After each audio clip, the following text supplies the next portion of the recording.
Welcome to our third and final workshop. I'm Pelagia Goulimari, the convener of 3 workshops entitled After Modernism, Women, Gender, Race. We have 4 fantastic speakers with us today: Louise, Hardwick, Cyraina, Johnson-Roullier, Suzan, Meryem, Rosita, Kalayci, and Wyatt. They will speak for about 25 minutes each, presenting their recent work on aspects of our topic. Please do send your written comments and questions throughout the event by going to the Q&A box at the very bottom of your screen, and those questions will be collated by Kathleen Quaintance, Tori Chokwil-Mangan, Alex Megji, and Isabel Morris. In the final section of the workshop, they will be reading out your comments and questions, giving our speakers feedback and the chance to respond. Many thanks to Torch Women in the Humanities and to the students of the interdisciplinary MST in Women's Studies for enabling this workshop. Let me now introduce our wonderful speakers. Louise Hardwick is Professor of Francophone Studies and World Literature at the University of Birmingham.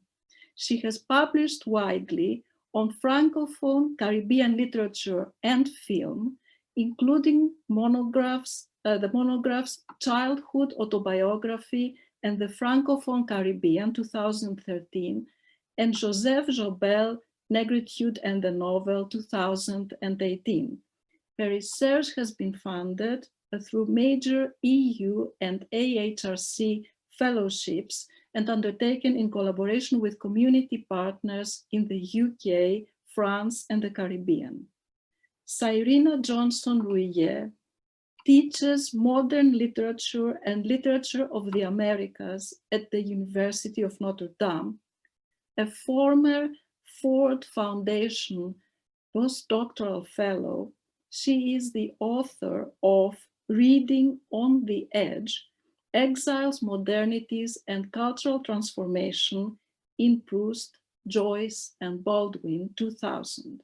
Her current project interrogates Americanness and the human through the lenses of race, gender, law, and utopia.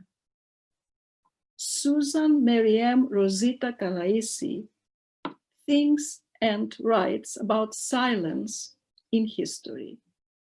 She's also the Calouste Gulbenkian Fellow at the History Faculty at the University of Oxford and College Chaplain at St. Hilda's College, Oxford. Wyatt is the author of Love and Narrative Fiction in the novels of Toni Morrison, 2000, in Toni Morrison's later novels, 2017. She's co-editor with Sheldon George of the collection of essays African American and Black British Women Writers, 2020. She's professor of English at Occidental College, where she teaches courses in British modernism and 20th century women writers of color. Louise, over to you.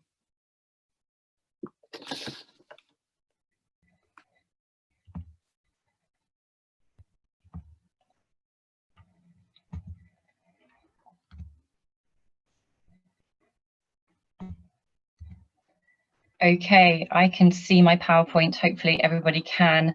No one sending me a frantic message. So thank you so much. It's just wonderful to be here speaking today.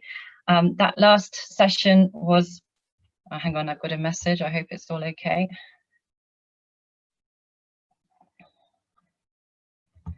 No, it's disappeared.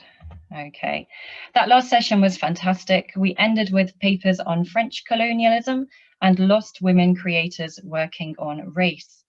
My paper engages directly with these issues, so with no further ado, my title today is Gender and Race in the Modernist Middlebrow, Louise Forfavier's Blanche et Noire.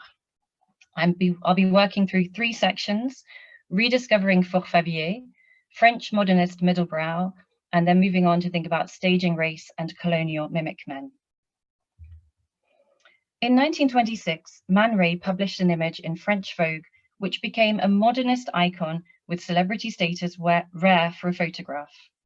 Known today as Noir et Blanche, the shot stages a white female model, and you may recognize its Kiki de Montparnasse, herself a French modernist icon, posing in a feigned state of sleep or unconsciousness and holding a quote-unquote primitive African mask. While the white head rests on the table as it might on a pillow, the black mask is held straight up at a right angle, conferring the impression of alertness. The title Noir et Blanche positions the photograph as a doubling of female consciousness and evokes what Walter Benjamin identified as the modernist vogue for lesbianism. Yet the image was originally printed with the caption, "Mother of pearl face and ebony mask," a gender-neutral description, which allows for a wider field of interpretation. The Vogue caption's emphasis on surface, patina, and sheen, mother of pearl and ebony, foregrounds the modernist obsession with pure surface, a phenomenon compellingly analysed in Anne Anlin Cheng's study of Josephine Baker and modernism. On the slide, you can see her amazing book cover, which emphasises her interdisciplinary approach, ranging across race, gender, and architecture. Man Ray's photograph then foregrounds a modernist preoccupation with race and gender, which just 2 years later would find urgent and transgressive expression in the 1928 novel Blanche et Noire, White Woman, Black Man, by Louise Forfavier, a French journalist, aviation pioneer, and author who today is virtually forgotten. Blanche et Noire opens with a blunt statement of fact, which explains that the main character, Jeanne, a young girl who grows up over the course of the novel, has a mixed-race uncle, born and raised in Senegal. How did this situation come to pass? Jeanne nurtures an obsessive desire to uncover the circumstances which led her grandmother Malvina to give birth to Jeanne's uncle in Senegal. Malvina is now dead, and Jeanne's bourgeois family refuse to discuss the taboo, scandalous topic. So in this paper, I'm going to focus on the ways in which Blanche et Noire unsettles and destabilizes the modernist preoccupation with race and primitivism.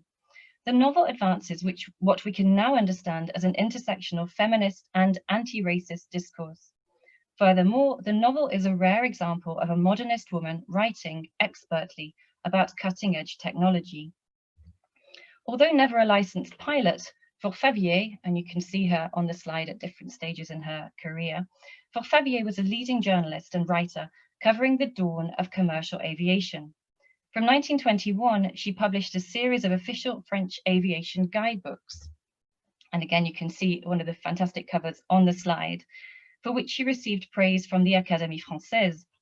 These guides were so influential that to this day, her work is held in locations such as the McDermott Library of the US Air Force Academy.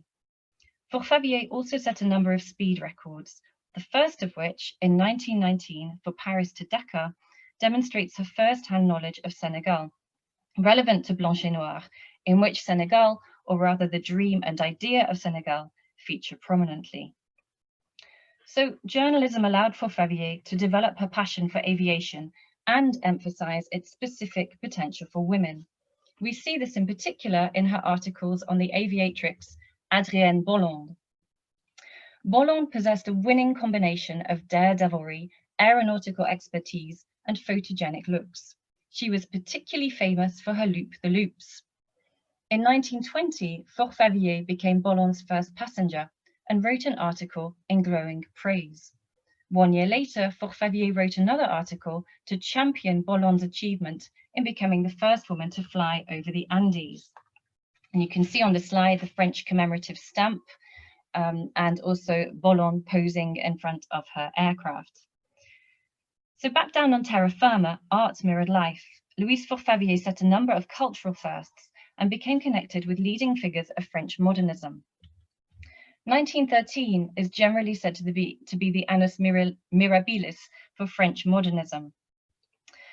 Forfavier was closely connected at that time to leading figures such as Apollinaire and the Cubist artist Marie Laurencin, and others that I've mentioned on the slide but won't read out now to keep us on time. In two novels published in the 1920s, Forfavier's pioneering passions, feminism and aviation, intertwine.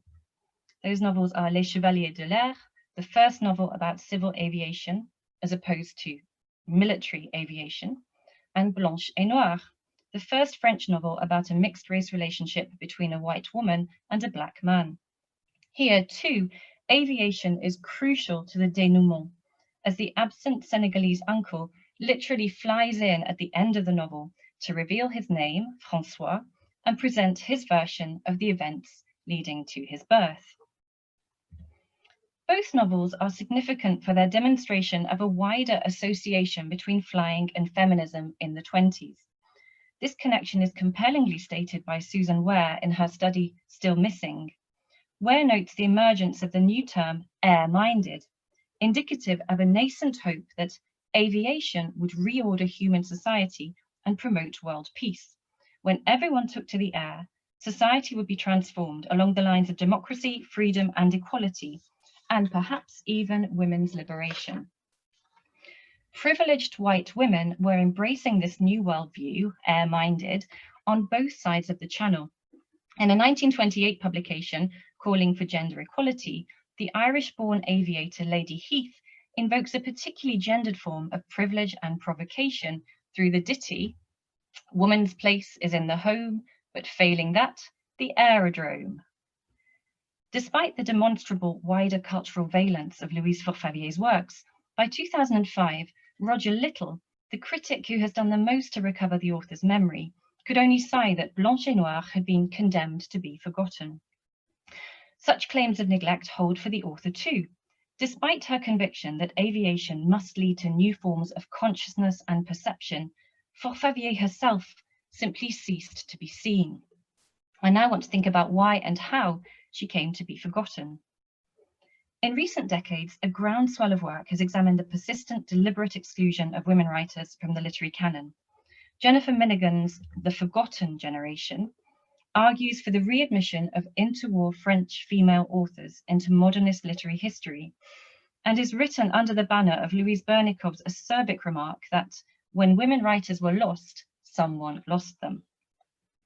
Milligan homes in particular on Sixou, whose influential essay The Laugh of the Medusa scathingly dismisses the act of searching the archives for lost women writers as a vain scouting mission. As a result of this kind of attitude, Milligan argues, the first half of the century is habitually portrayed as being stagnant, sterile, and silent. Intriguingly, in Milligan's meticulously excavated landscape of the forgotten generation, there is no mention of Louise Forfavier. Diana Holmes' landmark study, Middlebrow Matters, builds explicitly on Milligan to capture a more complete picture of women as readers and writers in the first half of the 20th century. Her study includes the canonical, as well as lost interwar novelists. Yet, here again, Forfavier remains absent. Holmes deploys Bourdieu to demonstrate how high comes to be associated with masculine concepts of culture, intellect, and emotional sobriety, while low becomes a byword for popular feminized forms of culture, instinctive, bodily, and sentimental. What ensues is the inevitable relegation of women's writing to lowbrow status. Holmes then argues for a middlebrow turn in French scholarship, pointing out that middlebrow work has thus far largely been restricted to research into interwar Britain and North America. The term middlebrow originated in the 1920s, partly in response to increased patterns of female cultural consumption and the emergence of a new type of novel seen to cater to this market, situated between trashy romance or thriller on the one hand and the philosophically or formally challenging novel on the other.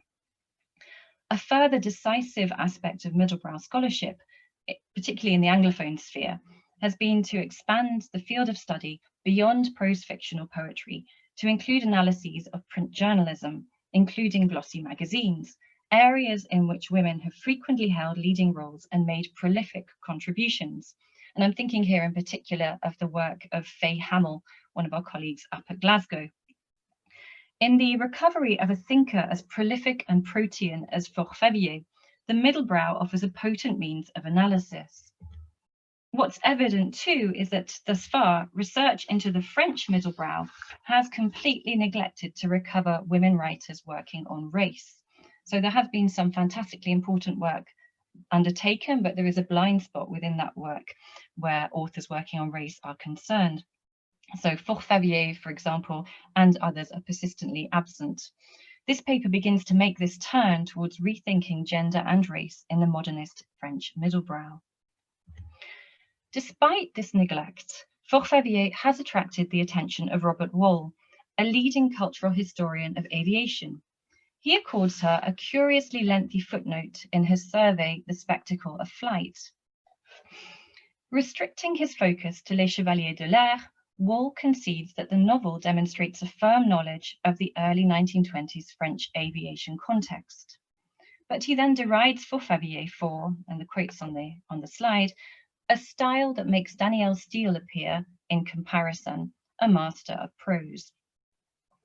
No reference is made to Blanche et Noir or to Forfavier's pioneering journalistic essays on the cultural impact of aviation, nor does he mention Adrienne Bolland. Instead, Wall waxes lyrical about figures such as the proto-fascist Italian author Gabriele D'Annunzio, and I put a few quotes, moved to associate war with literature and erotic pleasure, and the French author Kessel, who again Wall praises money mistresses, the Légion d'honneur soon came his way. Wall praises D'Annunzio and Kessel for the creation of brash male pilot heroes who combine daring do with the most implausible romantic entanglements. For example, in Kessel, a fighter pilot is racked by guilt at the discovery that his mistress is none other than the wife of his esteemed co-pilot.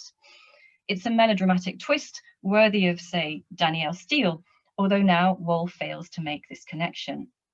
His incomplete account of Forfavier offers an illustration of the nefarious dynamics of Bernikov's Someone Lost Them, writ large. It also demonstrates the timeliness and urgency of the project to recover Forfavier.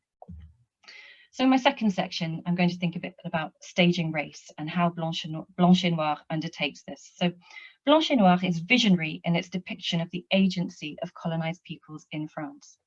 By operating within a family framework, the novel tracks the development of colonial agency across 2 generations of a mixed-race family. White men had undertaken relationships with Black women since the dawn of colonialism, whereas at the turn of the century, the cultural taboo of white women and Black men remained what one contemporary critic called an absolute unthinkable.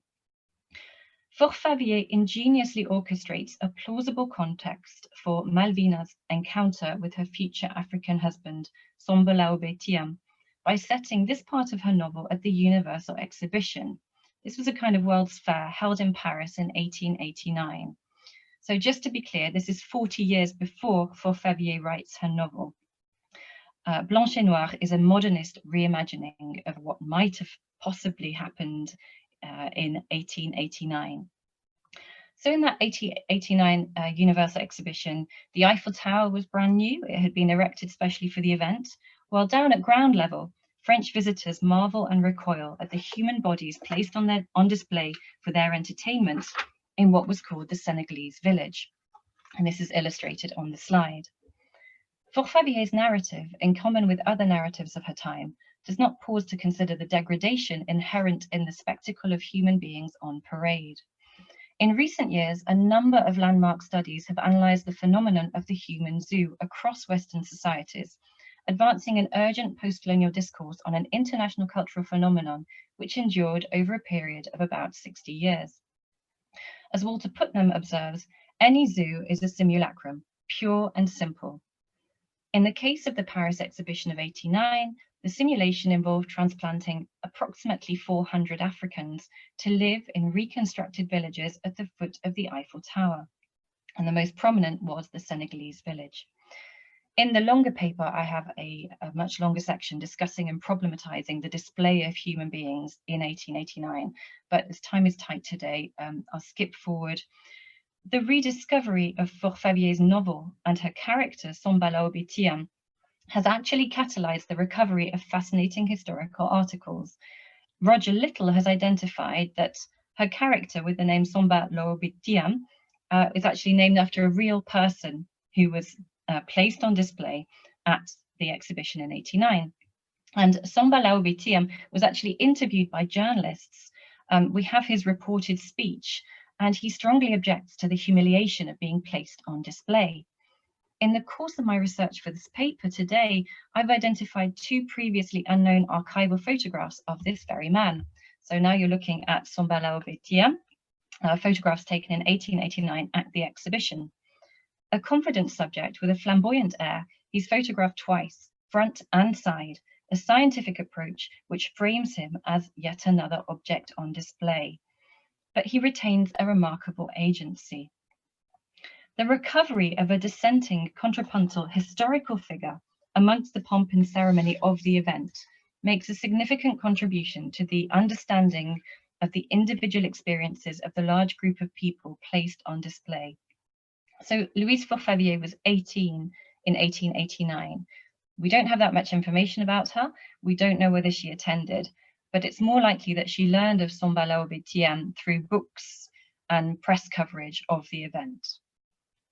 Forfavier's fictional reimagining does not and cannot recover lost subaltern voices, but it does ascribe remarkable agency to Somba Loobitiam. Her novel advances the radical argument that the 1889 exhibition could act as a locus of power relationships for the colonized peoples who had been placed on display. So in the novel, Somba is one of a party of elite African attendees who is seen enjoying the best of elite culture in Paris. And I'm quoting, he's seen at the opera, at the circus, at official celebrations where his presence caused a sensation. We're also told that he learned new agricultural techniques from the metropolitan French, which lead him to triple his harvest back in Senegal. In the novel, Malvina and Somba are both depicted as open to and benefiting from intercultural contact. Intelligence in a colonized subject, the novel argues, does not represent a threat to French hegemony. Rather, it should be welcomed for its potential to enhance the glory of the French Empire. So here we start to see some of the contradictions in Forfavier's work. On the one hand, she's arguing for racial equality, but she's still trapped in the dominant modes of thinking of her era. She tries to reassure her reader that racial equality can go hand in hand with a stronger French Empire. What's particularly interesting in her line of thought is her vision of how racial equality and gender equality might intersect.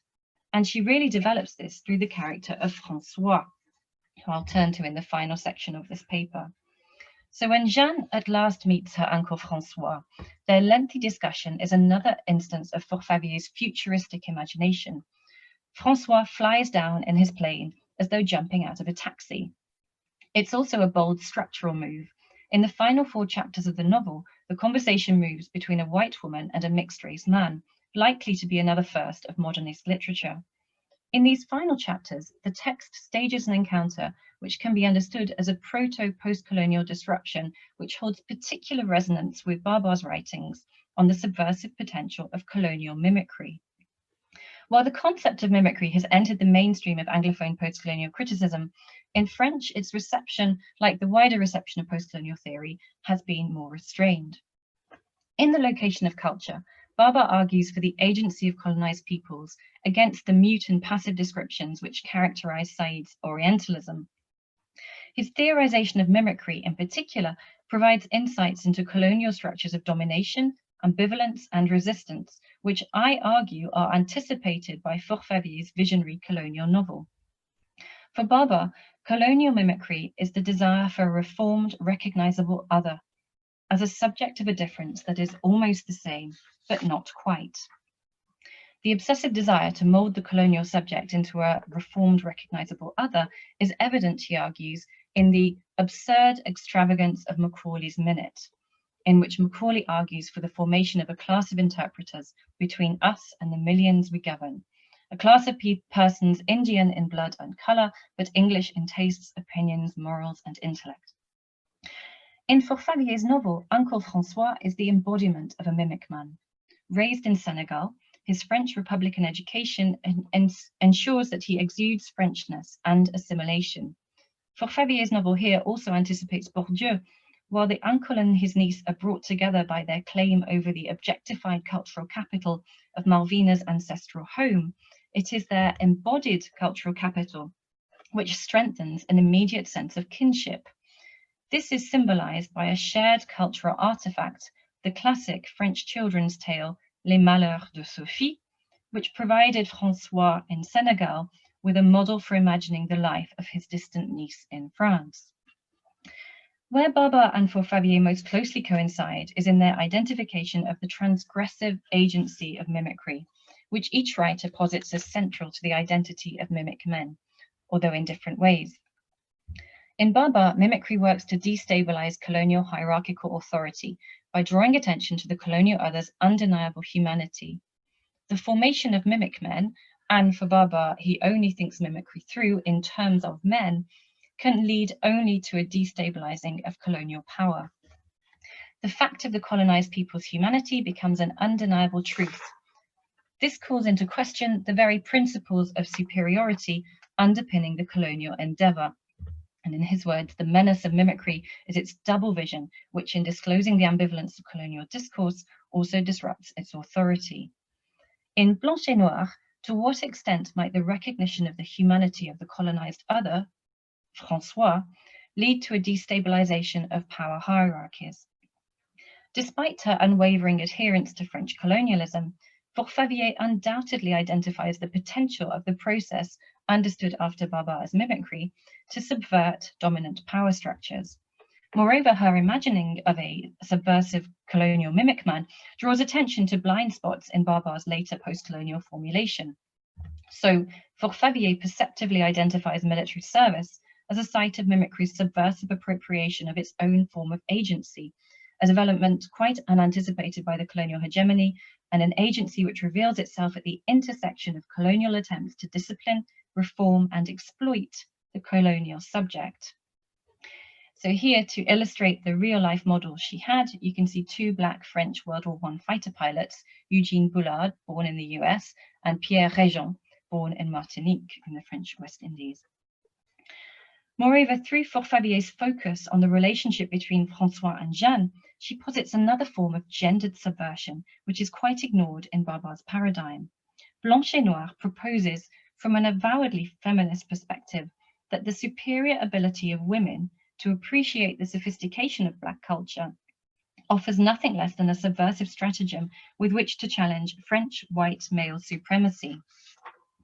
Forfavier's colonial novel identifies and harnesses the phenomenon which, after Baba, is understood as mimicry, in order to advance the radical argument that white women and non-white men might form a coalition in order to bring about a more egalitarian society for all.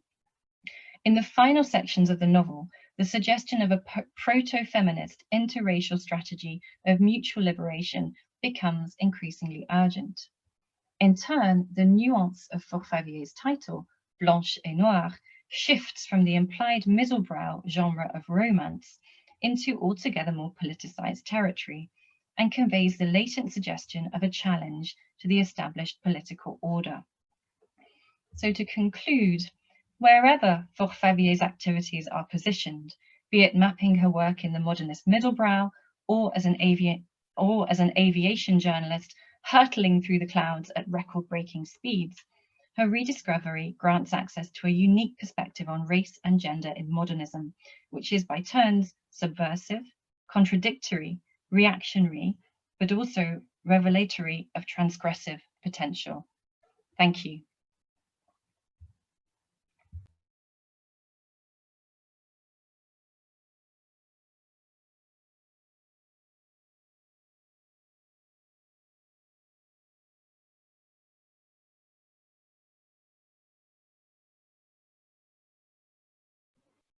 Cyraina, are you ready to take over?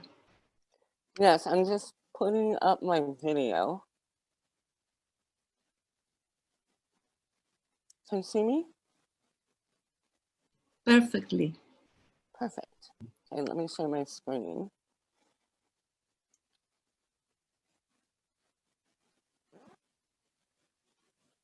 No, that's the wrong place. I wasn't supposed to do that, I think. I think I was just supposed to share.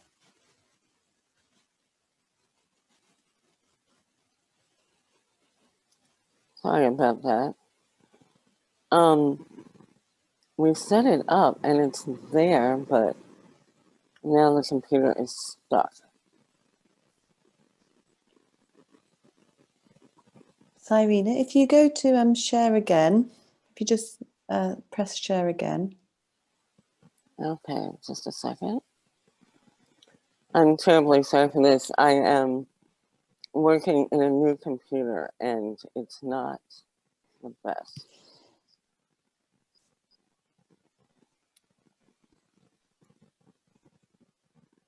Just a minute. Okay.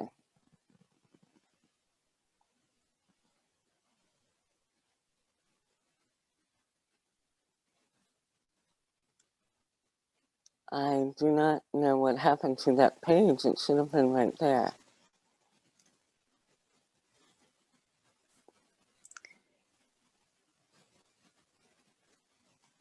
Is it right behind? It might be that the PowerPoint has closed. If you try going back to PowerPoint and reopening the file. Okay, just a second. Sometimes it does this with screen sharing. I'm afraid it's a little glitchy. We'll get there in a moment. Okay, so reopen the file. Yeah. So that it's open on your computer and you can see your PowerPoint. I do see the PowerPoint, Fantastic. but it's not the larger page we set up. We can do that in a slideshow. We can do that in a moment. If you have it. Yeah.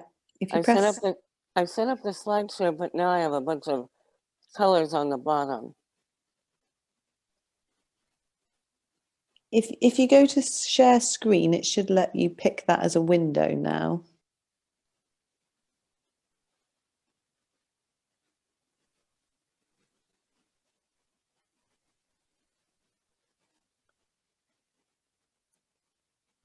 Well, it's letting me pick only the one, like, okay, maybe I should pick that and then do. Yep.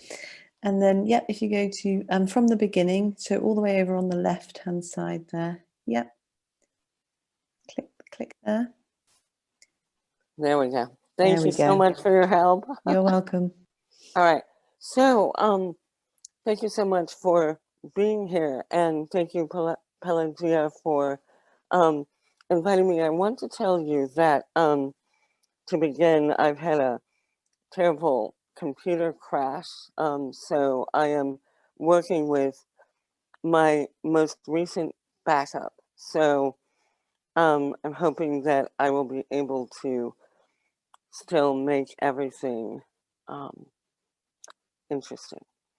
All right, so my paper today is entitled A Grammar of Silence, Race and Visible Invisibility in Iola Leroy. I'm going to be working with 3 sections, which I'm going to read to you since I don't actually have all of my data. The first one is Race, Gender, and Modernity, the Exclusion of the Modern. Whether approached from the perspective of the new modernist studies, the global or transnational turn in modernist studies, or even more broad planetary modernism, current efforts to understand what is meant by the modern, modernism, and modernity have characterized their relation in terms of space, as this can be described historically, chronologically, geographically, culturally, or in any other of a multitude of possible understandings.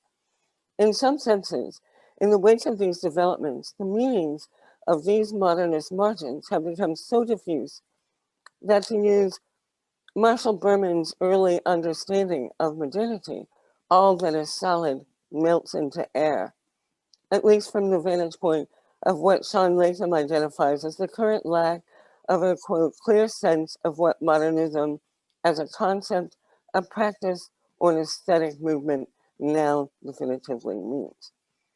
As such, I propose neither to reject the global in favor of the more particularly local, nor to reject the local in favor of the more far-flung global in seeking to explore modernism's margins.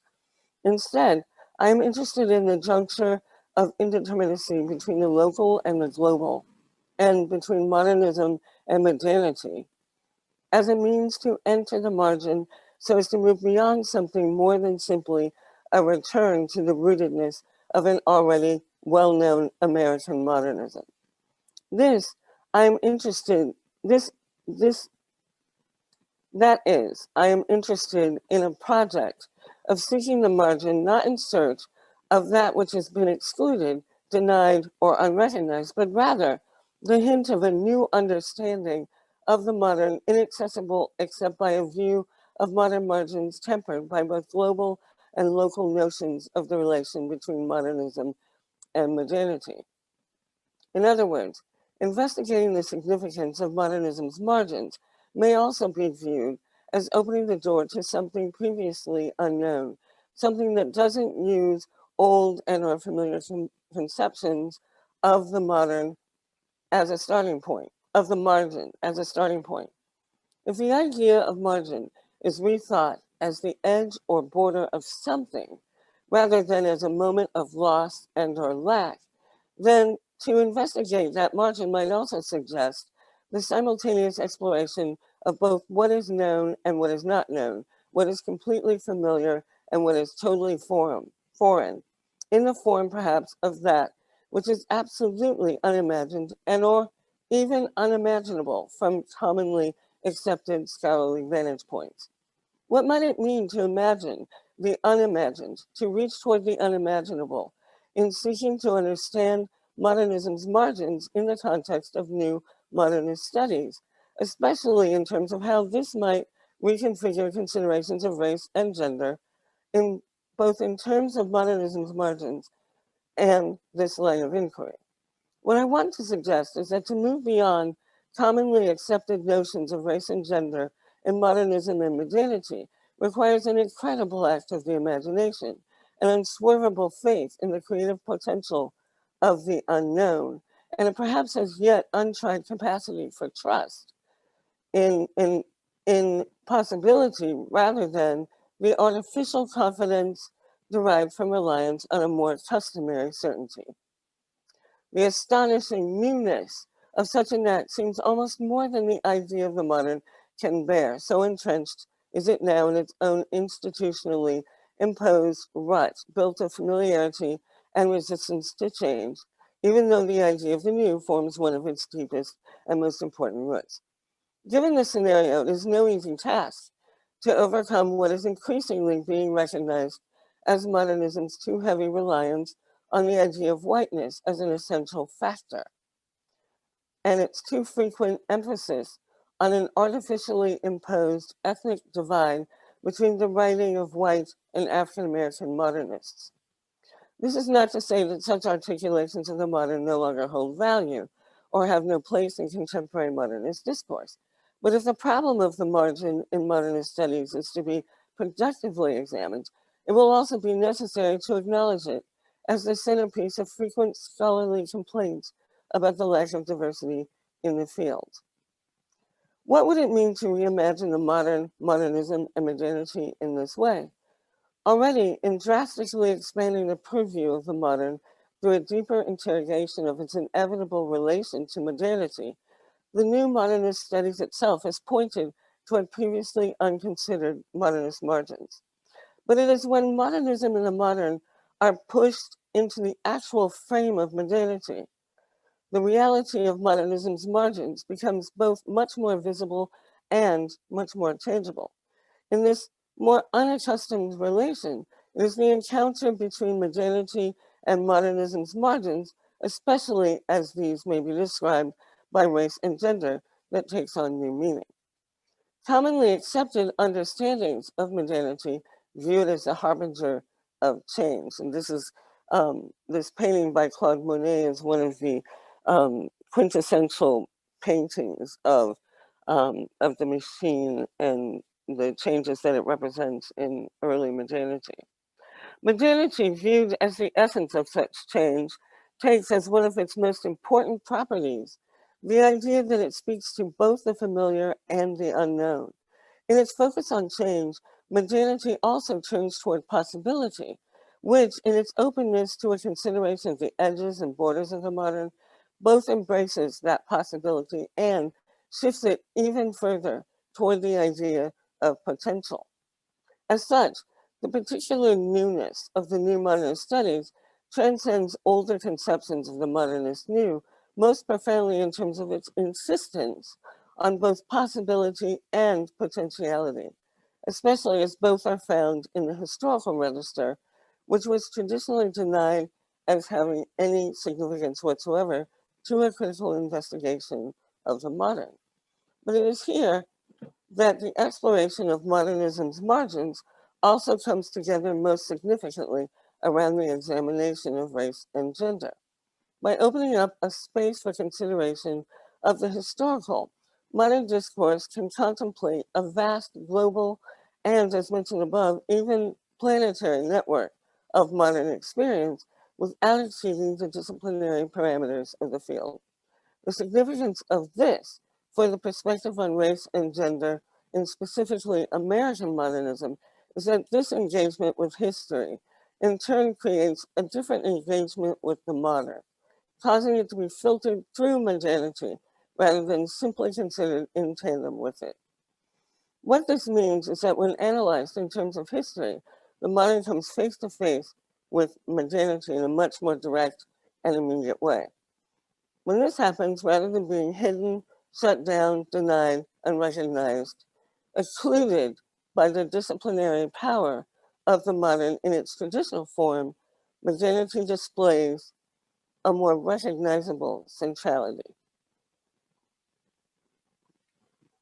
We then find ourselves no longer firmly rooted in the modern, yet not quite grounded in modernity, but rather resting between the two in the instability and ambiguity of the slash by which they are joined, where modernity grows through the modern into a new approach found in that largely hidden new perspective within this obscured cultural space. Here in this new place, while commonly held beliefs about modernism and modernity, more often than not, understand race and gender as separate issues within modern discourse. This is no longer the case. The instability and ambiguity of this new space opens upon another consideration of race and gender in which the rigidly imposed boundaries between them no longer hold. This is where the courage to reimagine modernism and modernity, both within and outside themselves, becomes most important, where the place of indeterminacy between the local and the global speaks most clearly and creatively to and of the significance of race and gender in this context. In its encounter with modernity, then, we can disrupt established patterns of thought about race and gender, as well as their relationship to each other within the modern, thus providing the ground for a new understanding of their modern significance, one that reaches beyond the expected to find the unknown. So the second section I've entitled, What Lies There? Here, beyond the disciplinary, ideological, and epistemological constraints imposed by traditional understandings of modernism, we are free to espouse a much richer engagement with the meaning and significance of race and gender in the face of a modernism that is grounded in the context of modernity. First and foremost, here in this space, Hortense Spiller's complex analysis of race, gender, and sexuality in her seminal 1987 essay, Mama's Baby, Papa's Maybe, in American Grammar, immediately presents itself to describe their relation in all of its transformative significance. And it is this that also orients the present discussion toward the work of Frances Harper. What Spillers does in this essay is to meticulously unravel the extremely layered and complicated cultural meanings surrounding the relation between race and gender through a refusal to treat the two as separate entities by exploring the way in which each is imagined and damaged by the other. This alone is radical in its approach to the problems of race and gender, reflecting to some extent Spiller's troubled response to an important text of that time, All the Women Are White, All the Blacks Are Men, but Some of Us Are Brave, in addition to what was then an ongoing debate, originally introduced by Daniel Patrick Moynihan's 1965 Moynihan Report. What Spillers is actually after in this essay, however, is the cultural invisibility of the Black female body, within which lies an indelible, unbreakable relation to race and gender, but whose condition of nihilistic negation, of deep invisibility, safely hides that intermingling from view. Absent of what is denied, yet actually unavoidable confrontation, we cannot hope ever to move forward without its eventual recognition. As Spillers writes, neither the shamefaced of the embarrassed nor the not looking back of the self-assured is of much interest to us and will not help at all if rigor is our dream. In other words, it is necessary to reject the safety of silence to have the courage to speak the invisible. What this means, then, is that we cannot start from where we stand. In fact, in order to obtain the proper connection to honesty with regard to our US-American understanding of race and gender, we must dig deeper, and as deeply as we can, into the past. And we must realize and accept, as the legal scholar Marvin Jones identifies, that, quote, the problem of race is quintessentially a problem of language, unquote.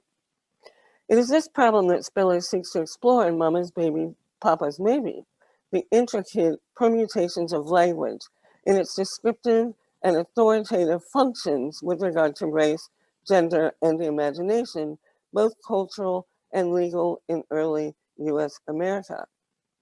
She describes the situation as a symbolic order and American grammar, precisely because it is brought about by and within a particular linguistic framing and usage, within which attitudes toward race and the racialized body are created and maintained both by cultural norm and legal authority. In an elaborate dissection of the Moynihan Report, Spillers reveals its displacement of the law of the father as foundational under capitalist patriarchy in US America to mother and daughter, while forgetting that the Black mother was a slave mother, and therefore not actually a mother at all in the most complete sense of the word. It is this fundamental lack, what Spillers calls, quote, the African American female's misnaming, that represents the core of her argument and points to its significance with regard to a new understanding of race and gender in the context of modernity. She writes, we attempt to undo this misnaming in order to reclaim the relationship between fathers and daughters within this social matrix for a quite different structure of cultural fictions. My contention is that these social and cultural subjects make doubles unstable in their respective identities, and in effect transport us to a common historical ground, the socio-political order of the New World. That order, with its human sequence written in blood, represents for its African and indigenous peoples a scene of actual mutilation, dismemberment, and exile. First of all, their New World diasporic plight marked a theft of the body, a willful and violent severing of the captive body from its motive will, its active desire. And she continues, I have a long quote because her essay is extremely dense, but to understand what she's doing, we need to be able to look at this material. But this body, at least from the point of view of the captive community, focuses a private and particular space at which point of convergence biological, sexual, social, cultural, linguistic, ritualistic, and psychological fortunes join. The profound intimacy of interlocking detail is disrupted by externally imposed meanings and uses. The captive body becomes the source of an irresistible, destructive sensuality. At the same time, the captive body reduces to a thing, becoming being for the captor. In this absence from a subject position, the captured sexualities provide a physical and biological expression of otherness. What is important here is the cultural significance of the misnaming that Spillers identifies. It is not only the fact that this misnaming takes place in language, it is that this linguistic act removes us to the historical situation of Blackness, whiteness, indigeneity, and sexuality, slightly obscured in the New World. As Spiller suggests, it is the modernity of the New World that forms the underlying backdrop of the linguistic conflict represented by race and gender at all moments in the chronology of US America. Silenced, camouflaged, distorted, and or denied, especially with regard to the African American woman, this historical reality nevertheless informs our every encounter with both race and gender. Gender is hidden and submerged within race, and race is hidden and submerged within gender. The true reality of both is hidden from view and silenced within normative modernism. So it is from this perspective, after modernism, that we can begin to see race and gender more clearly and understand them more deeply. So the third section is Invisibility's Grammar of Silence. With these New World difficulties as the tapestry upon which the racial drama of Harper's Iola Leroy is played out, the true complexity of the novel is made evident. It is not, as some have characterized it, simply a tool for abolitionist agitation couched in the genre of sentimental romance. Rather, it is an extremely skillful and sophisticated analysis of the functioning of the racialized system in US America. On the surface, the novel seems to play with the trope of the tragic mulatto and racial discovery. The white heroine, who has no idea of her racial heritage, but is then suddenly remanded to slavery despite her fair complexion. And these are some mulatto children from this time so we can get a sense of how race is actually hidden in this context. But Harper's heroine, Iola Leroy, does not, as is required of a conventional tragic mulatta, slowly fade away and die because she cannot find a place for herself in the world to which she is consigned. Instead, Harper's tragic mulatta imagines herself into an entirely new world in which this requirement is not only irrelevant, but non-existent. She accomplishes this through what, following Spiller's articulation of grammar, I call a grammar of silence. Contrasted against Spiller's grammar, which is grounded in linguistic distortion, this grammar of silence creates and describes the radical intertwining of race and gender. And it does so in a specifically US American context by turning the historical expectations of race and gender and conventions of slavery inside out without a word.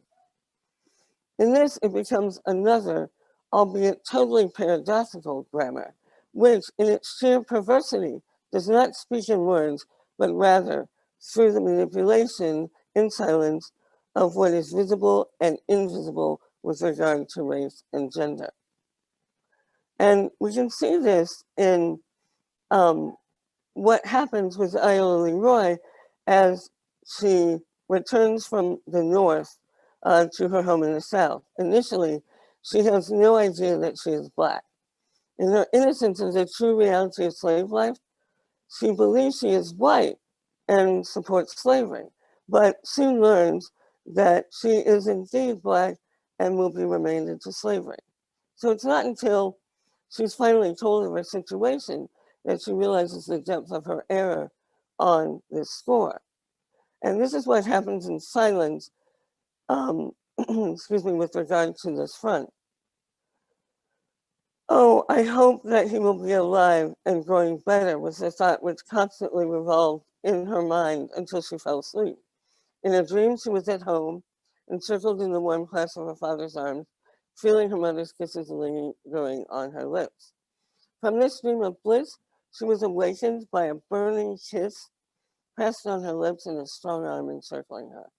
Gazing around and taking in the whole situation, she sprang from her seat, her eyes flashing with rage and scorn, her face flushed to the roots of her hair, her voice shaken with excitement, and every nerve trembling with angry emotion. The contradictions in this passage are striking, the racial visibility brought within silence glaring. Iola, visibly white yet invisibly Black, exists in two cultural registers at one and the same time, though she's not aware of this condition. In one, she believes she is white, in the other, she is an African-American slave, a chattel no better and no higher than a bird or beast. So all that is silent comes brazenly to the fore, and she believes that stripped of her racial, before she is stripped of her racial prerogatives, she believes that she's protected, such as what you see in this scene. But once she is stripped of these prerogatives, she's protected by nothing and no one, and left in an egregious state of defenselessness and vulnerability. This is the true reality of the slave system she defended, though she does not yet know it is her own reality as well. Believing she's entitled to those prerogatives, her reaction of scorn derives from that cultural position. But as an African-American woman and a slave, as she is quite soon to discover, there is no boundary that cannot be transgressed and no prerogative upon which she can rely. So this egregious sexual situation is what Harper wants to interrogate. So morally reprehensible as to defy the conventions of polite speech, this problem exceeds the bounds of language. Outside of language, then, Harper instead recreates silence and the ability to make its invisibility visible as a new language that allows her to speak without speaking the injustice of the African-American woman's position so deeply hidden within US American culture. In so doing, she radically defies the cultural imperatives that would bury it alive. Thank you.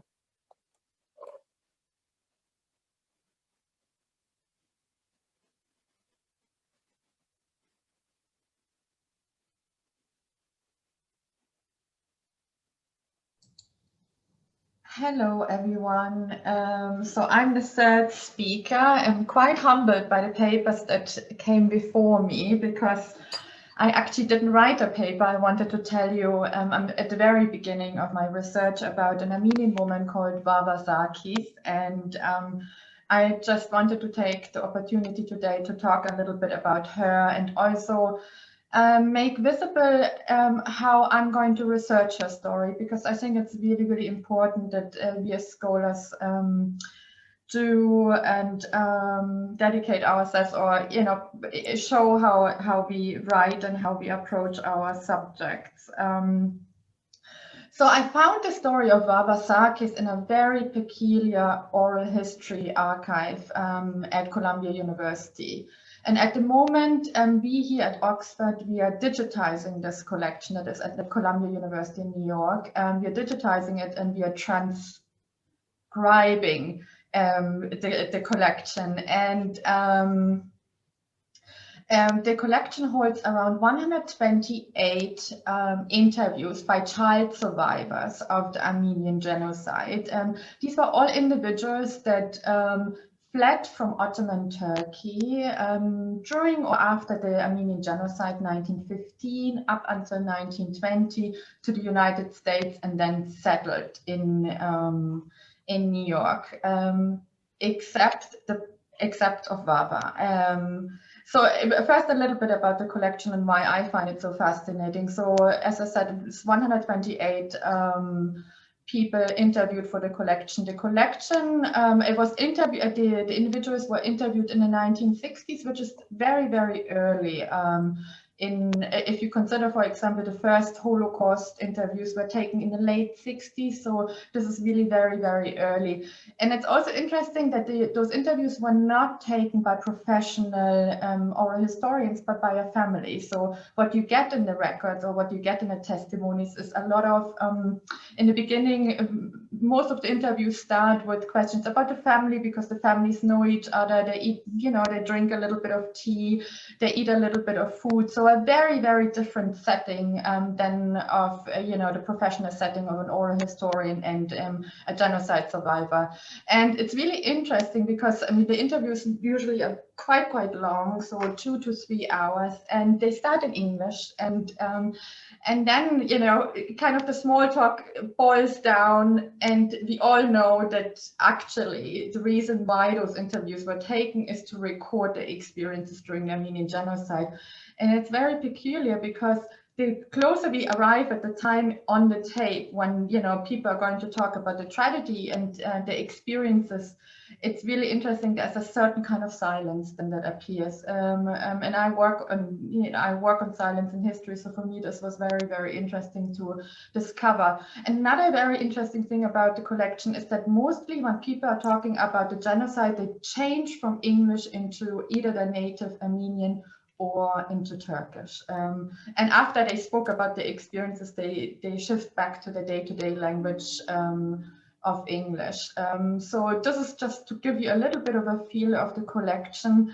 I found Wawasaki's interview in this collection, and I was very intrigued by it because she's not a genocide survivor. She actually lived in Georgia with her family during the time of the genocide. So she didn't witness any massacres, but she was still interviewed for the collection. And what she witnessed is basically the Armenian survivors who came to Georgia, who fled over the eastern border of the Ottoman Empire and came to Georgia. And she describes it a little bit in an interview, but actually the experience is not very important for her. And just to give you a little bit of a feel of her voice and also of the interview strategy, I'm going to share my screen in a second. I'm going to play the first 4 to 5 minutes of the interview, and actually the first 4 and 5 minutes of that interview, they're quite interesting because it is about her name, and Wawasaki's is actually not her real name, and she explains why during those minutes. Let me just pop this open and share my screen. Let's see, I think it's this one that you are seeing. Okay, no, actually, this is the other one. Let me just share the screen again. Okay, share. Okay, okay, I'm going to press the start button now. I hope the sound is okay on your side. Just let me know in the chat, okay? Sorry, this is not right, because I wanted to do 2 tapes with you. Here it is. There it is. Okay.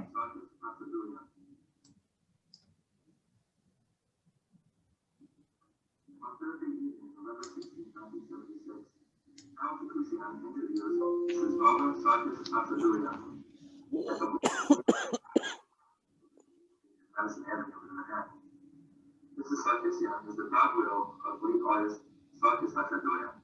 She was born in Trebizond, Turkey, lived most of her childhood in Baku, Azerbaijan. After extensive travels with her husband around the world, they settled in the United States in 1941.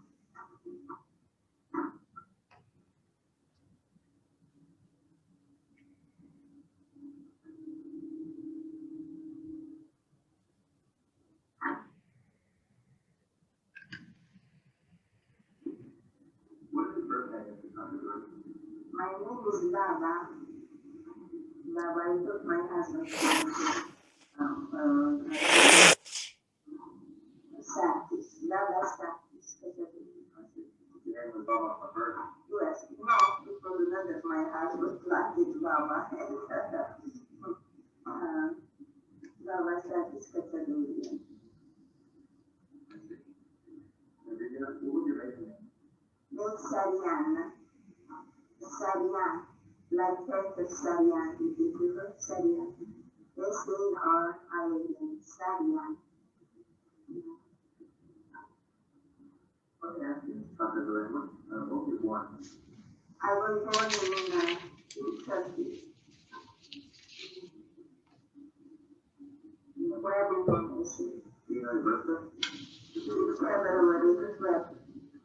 Don't ask the year. 12th February.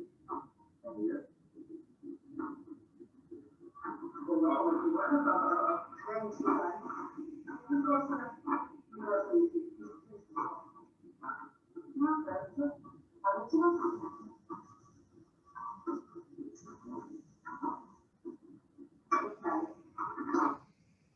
What's your occupation, Dr. Durham? My home artist painter.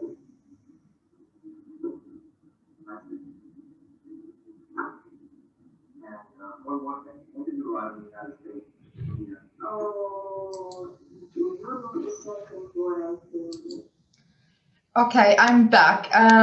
So this is just a little bit to give you an idea about Barbara's voice. I mean, I just wanted to have us hear her voice while I'm, speaking about her and of her, and I think that it was really it was important for me to play her voice at the beginning of my talk. What we find out, I mean, I have to say this is kind of late. I mean, her interview was done, I think, in the last year of the oral history project, which ended in 1977.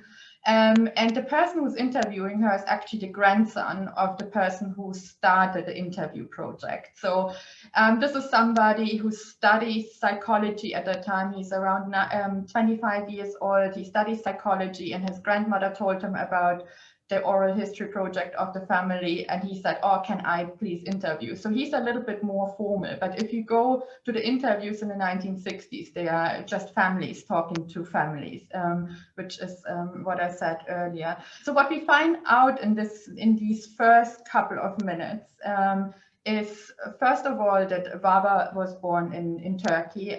She then moves to Batum, which is a city in Georgia, but Baba insists that the city is in Azerbaijan. For her, it's very important that the city is in the country of Azerbaijan, and she says, there are a lot of Azerbaijanis there, etc., but the city is actually in Georgia. So this is very peculiar. Another thing that we find out is that Baba is actually not her real name. Baba is a name that her husband apparently fell in love with her, didn't like her name, and said, "I'm going to call you Baba from now on." And this is what happened, and this is how she called herself. We never really find out what her real name was. I actually had to go into the archives to find out her real name, because nobody that I interviewed who remembers Baba remembers her real name. And the other thing that's really, this may be very typical of women of that generation, is that she does not give us her age. So we don't know, I mean, we know where she's born, but we don't really know her real name, and we don't really know her real age. So I can't really figure out how old she was when the Armenian genocide happened. So these are 2 points. And when I was listening to the interview, and I've now listened to the interview for about 2 years, two things were really interesting for me. First of all, and I think we all saw that in that little 2 minutes, there's a lot of silence there. So the interviewer is trying to ask questions, he's trying to get information like her birth date or her name, but she's really reluctant to answer. So there's a lot of silences, there's a lot of probing from the interviewer side. I mean, it's one of the first interviews that he's doing, but he really, like, he was tasked, I actually interviewed the interviewer, he said, you know, I was tasked to find out as much information about her as possible, but I couldn't. I was just asking questions, and she sometimes just didn't answer my questions. So there are a lot of silences between her and the interviewer, which I find interesting. At one point, he says, "I have no more to ask you because, you know, you're not really answering my questions." So there is a little bit of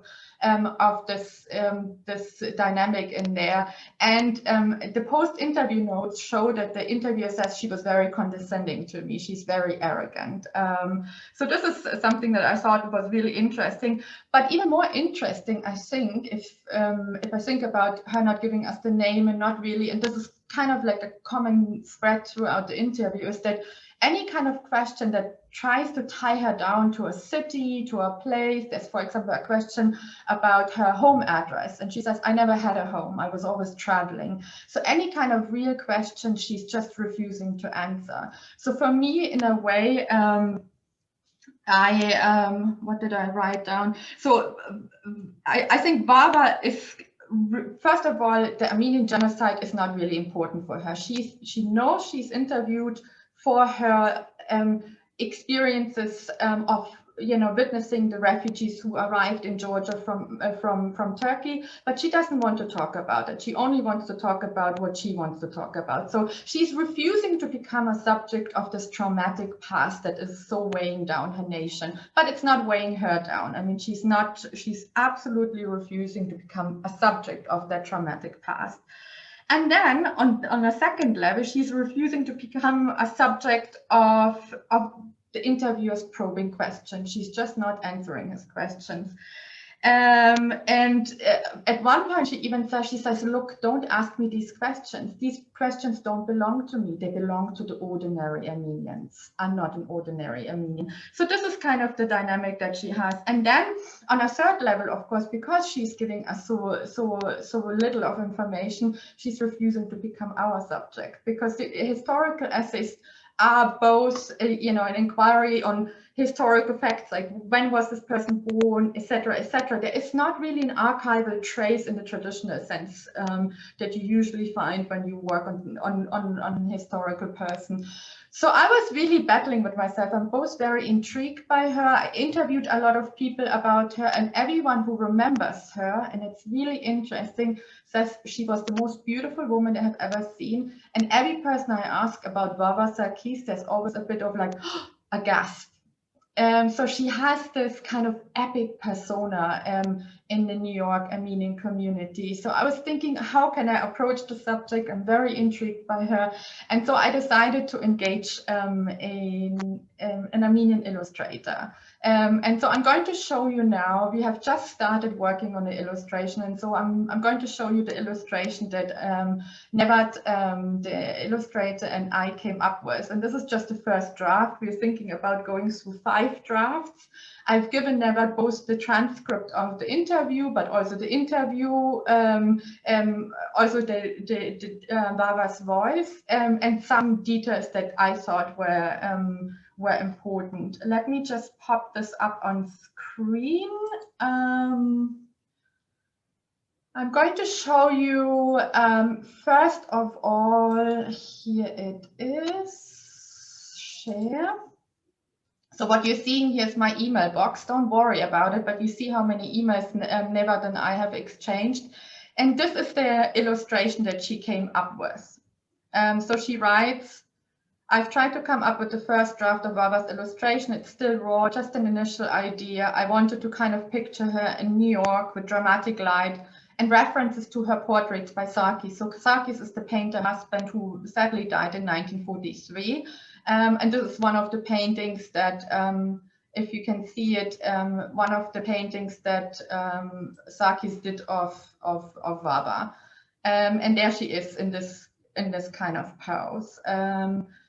And I was discussing, because for me it's very interesting to go to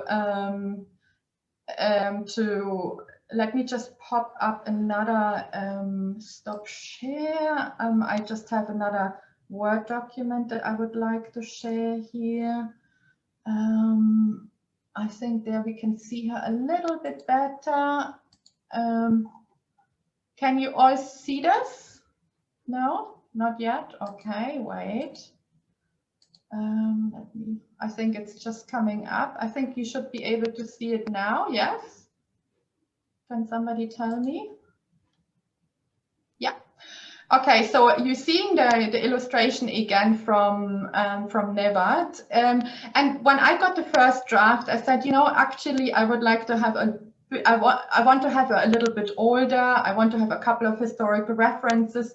And I was thinking about it. So Nevat was asking me, she's like, so how do you see her? Do you see her as a witness or not? And I don't really see her as a witness because she never talks about Armenian genocide, but I still wanted to bring in this reference to the Armenian genocide. And it's very peculiar because Baba doesn't really talk about it, but I still want this to be part of her story. So this might be kind of my own subjective positioning of an historian who has worked on a lot of Armenian genocide illustrations, that I want to kind of pack her into the story, even though she refused to become part of that story. So that's kind of at the moment where we are at in our discussions with the illustrator. I also wanted to show you a couple of, I included here the emails that I sent with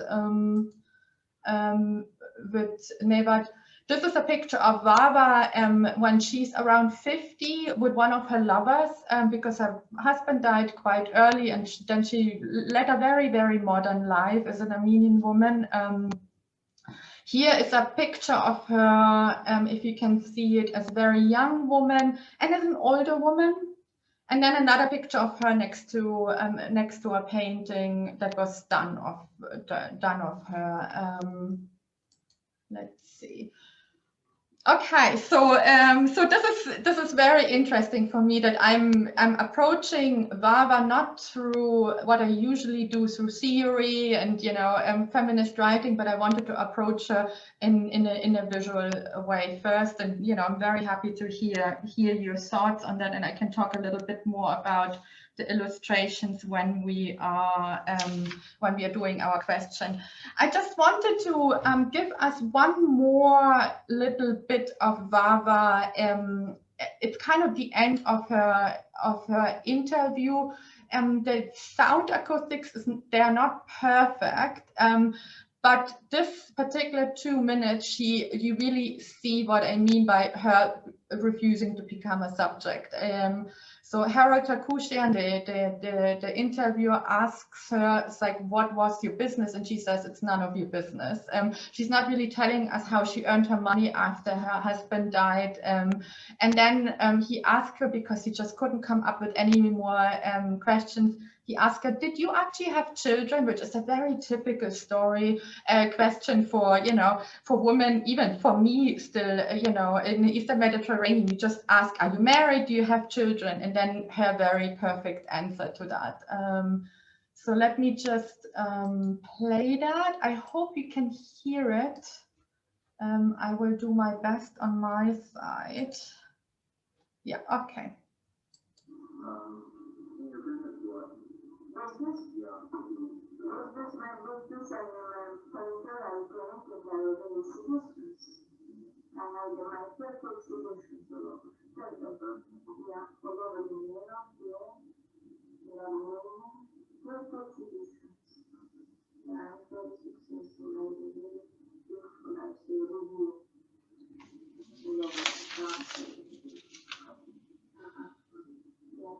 So I'm just seeing in the chat that you don't really hear it really well.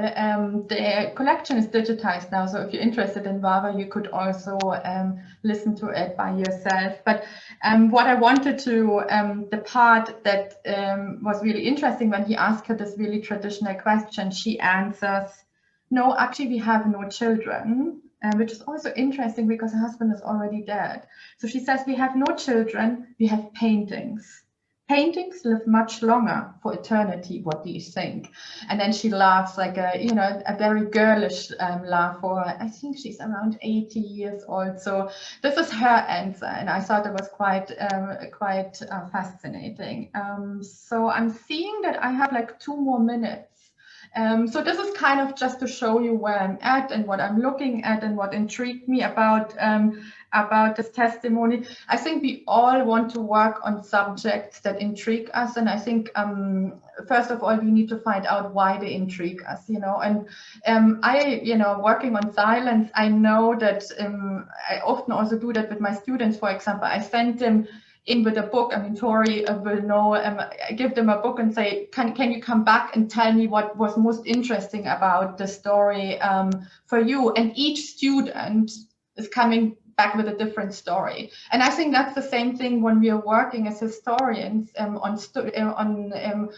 our historical subjects, is that for us, for each of us, a different aspect is going to be more interesting. And I think there's a certain intersubjectivity involved in the history writing that we first have to check ourselves and say, why is it actually so interesting for me to talk about the story? Why is Vava intriguing? And why do I want Vava to look out of the window in the illustration and witness the genocide? Why do I want to have that? So at the moment, I'm at this stage of my essay and inquiry, which is the very, very first stage. But just a few kind of references on where Vava could stand in this whole panorama of women, race, and modernism. There are a few things that are quite interesting. So Vava lived in Tbilisi, as I said, in Batum and Tbilisi, both cities in Georgia. And in 1922, Tbilisi was considered to be the Armenian Renaissance. And of course, the reason for that is that most Armenian painters and artists and Armenians came to Georgia fleeing from the genocide.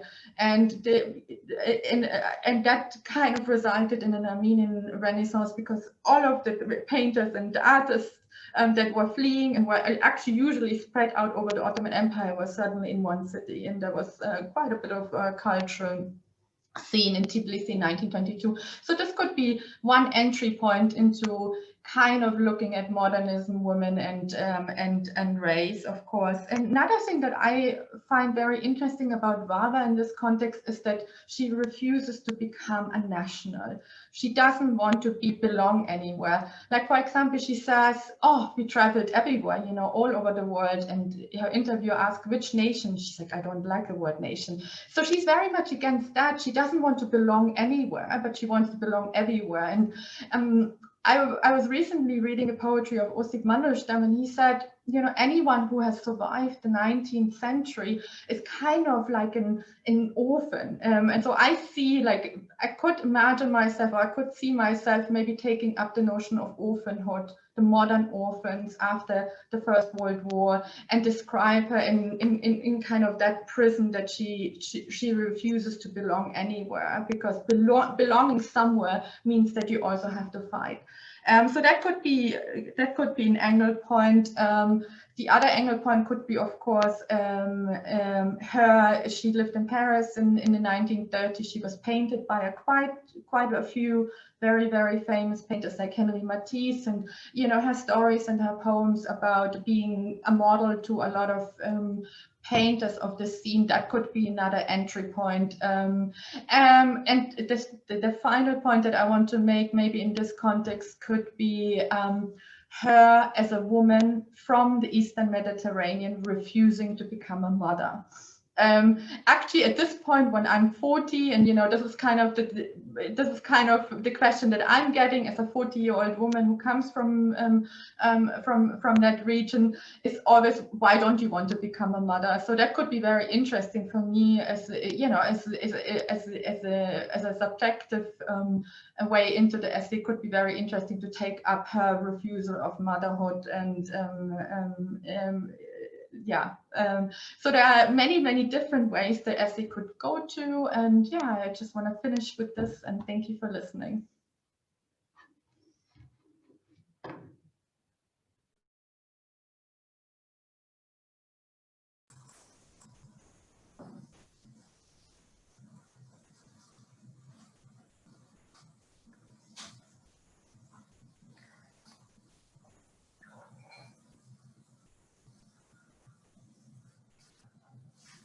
We can see you perfectly, Jean.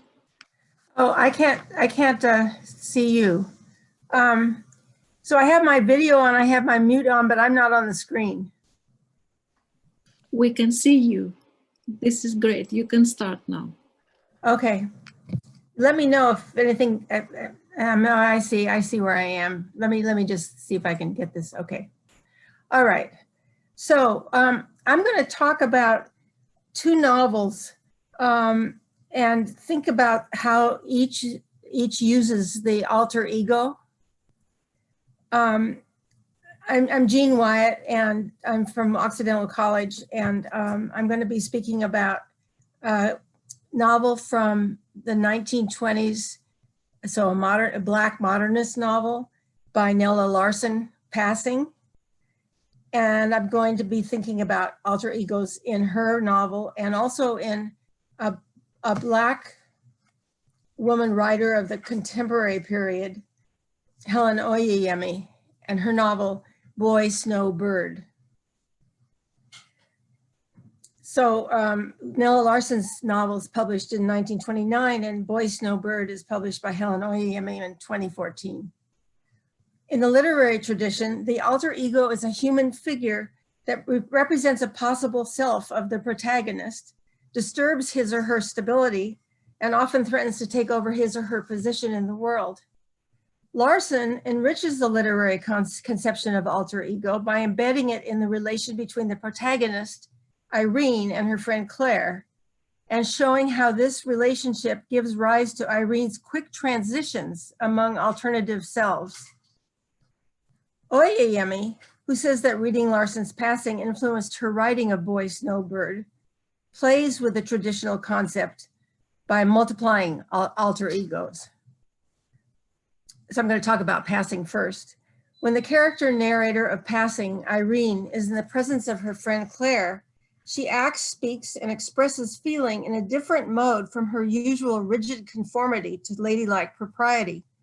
Irene seems at moments indeed to be another person. How can we understand this? Literary history offers us the tradition of the alter ego to explain such shifts of the subject from one personality to another clearly different personality. The alter ego is usually a separate character who embodies traits that the protagonist has repressed or does not recognize in herself. The alter ego acts out these unacknowledged aspects of the protagonist. The critic, Jonathan Little, in fact, does claim that Claire, quote, this is a quote, Claire is Irene's projected psychological double. It is through Irene's descriptions of Claire that readers learn about Irene's deepest and unacknowledged impulses and desires, end quote. This seems like a plausible model for the relationship between Claire and Irene. The friend represents a hidden aspect of the protagonist, but I think that the psychoanalytic theory of shifting self-states offered by Philip Bromberg offers a more complex understanding of their relationship. Bromberg stresses that it is a relationship with an other that makes possible a shift into a different state.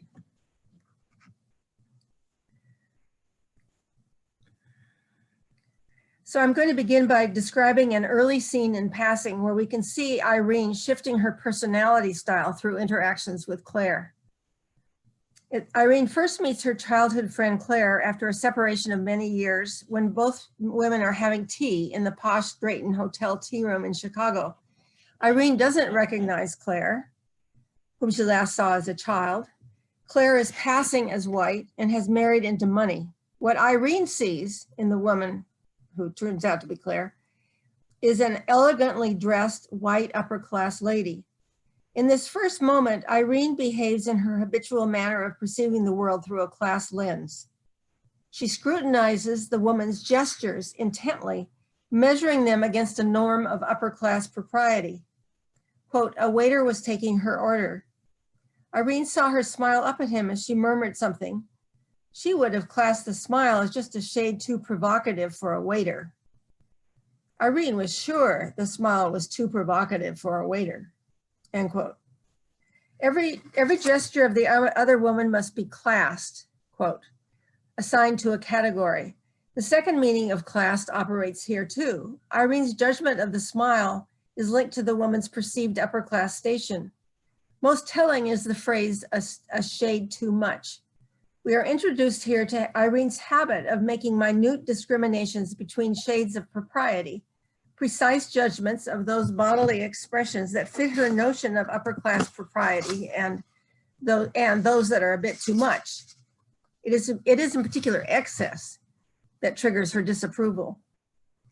This first glimpse of Irene's sensibility is of a piece with her habitual comportment, with the same fastidious attentiveness to detail as in her scrutiny of Claire's smiles.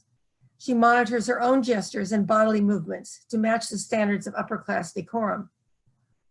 Irene's way of living in the world is to perform the gender role of upper class lady. She keeps tight control of her feelings and permits herself to show feeling only in carefully measured terms, which meet the emotional restraint required of upper class women.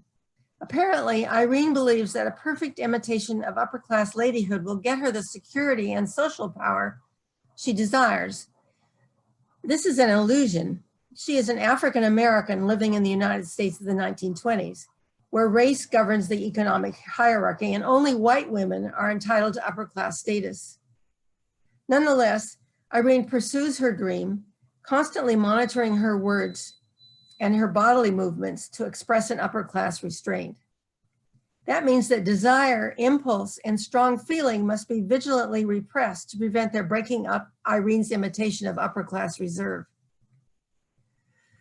However, in Claire's presence, the barriers to the direct expression of desire and strong feeling go down, and Irene acts on impulse. At the end of their chance meeting, followed by a long conversation in the Drayton Hotel tea room, Irene exclaims to Claire, who she now recognizes as the child she knew long ago. At the end of their chance meeting, Irene exclaims, "Claire, why don't you come up with me to Idlewild? Our place is probably full up, but we can manage to find room for one more and you'll see absolutely everybody." Suddenly, all the blocks to spontaneous expression are gone, and Irene is, on the impulse of the moment, inviting Claire to a weekend party with people who do not know her and have not invited her. This is a different mode of thinking and feeling from the usual intricacies of thought and reflection that come between an idea and its execution in Irene's consciousness. It is as if Claire's presence brings up an alternative self in Irene, a self subject to the impulse of the moment, a self capable of expressing spontaneous desire, a self free of subjection to the rules of class propriety. In order to do justice to the complexity of Larson's representation of Irene's rapid changes from one personality style to another, I will experiment here with aligning our Larson's text with Philip Bromberg's account of subjectivity as discrete and shifting self-states. For explanatory purposes, I start by enumerating two principles of Bromberg's model. First, ordinary subjectivity is a series of distinct self-states. Each self-state possesses its own self-structure and its own mode of relating to the other. This is distinguished from the popular contemporary notion of identity fluidity by Bromberg's insistence on the clear demarcation between self-states. Each is isolated from the others. Each possesses its own modes of thinking, feeling, and relating. And the second Bromberg principle, it is the relational context that triggers a shift into a different self-state. The affective dynamics of a close relationship with another can bring to life potentials that usually lie hidden, can enable indeed the emergence of a whole new personality, organization, and style. Claire and Irene are an intimate, though ambivalent, relationship with each other. Claire is impulsive, she has strong desires, she speaks and acts on her desires, and she expresses strong feelings extravagantly without restraint. The dynamics of Irene's relationship to Claire mobilize potentials of Irene's internal world, usually kept in check by her sustained impersonation of upper-class ladyhood. As we have seen in the scene at the Drayton Hotel, Irene acts on impulse and on the surprise of her new desire to be in Claire's company. To invite her to the weekend-long social gathering, flouting the rules of class and race propriety that usually restrain Irene. In the third moment of the Drayton Hotel scene, after Claire leaves, Irene reverts to her habitual mode of performing upper class propriety. Quote, she regretted her invitation to Claire. What a foolish, what an idiotic impulse to have given way to. No, end quote. No sooner does the impulsive desiring self show up than Irene turns on that self from the position of correct upper class minder of manners, shaming herself for acting on impulse and for expressing unreflective desire for Claire's company. Irene reverts to the stance of critical, fastidious upper class reserve. She continues, quote, here she was perversely and against all reason inviting Claire. Here she was perversely and against all reason inviting Claire. Here she was can be read as a recognition of a self suddenly present and acting out impulses that her, quote, reasonable self, that is a conforming self, ever respectful of class conventions, habitually represses. It is the quick succession of opposing selves, of identities in conflict with one another, that makes it possible to credit Larson with anticipating Bromberg's notion of successive self-states, and more practically, makes it useful to view Larson's notion of character alongside Bromberg's model. So I'm going to describe in fuller detail Bromberg's notion of shifting and opposing self-states. According to Bromberg, an ordinary subject transitions through different self-states as different relational contexts call up radically different modes of thinking and feeling. Each self-state is markedly different from the others. Quote, for many people, it is a self-state with its own narrative, its own memory configuration, its own perceptual reality, and its own style of relatedness to others. This is not simply a end quote.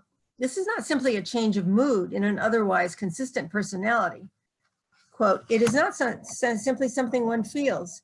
It is who one is, at least at certain times, end quote. We can see the quick succession of alternating self-states in Irene whenever she is with Claire, and I'll just give one more example.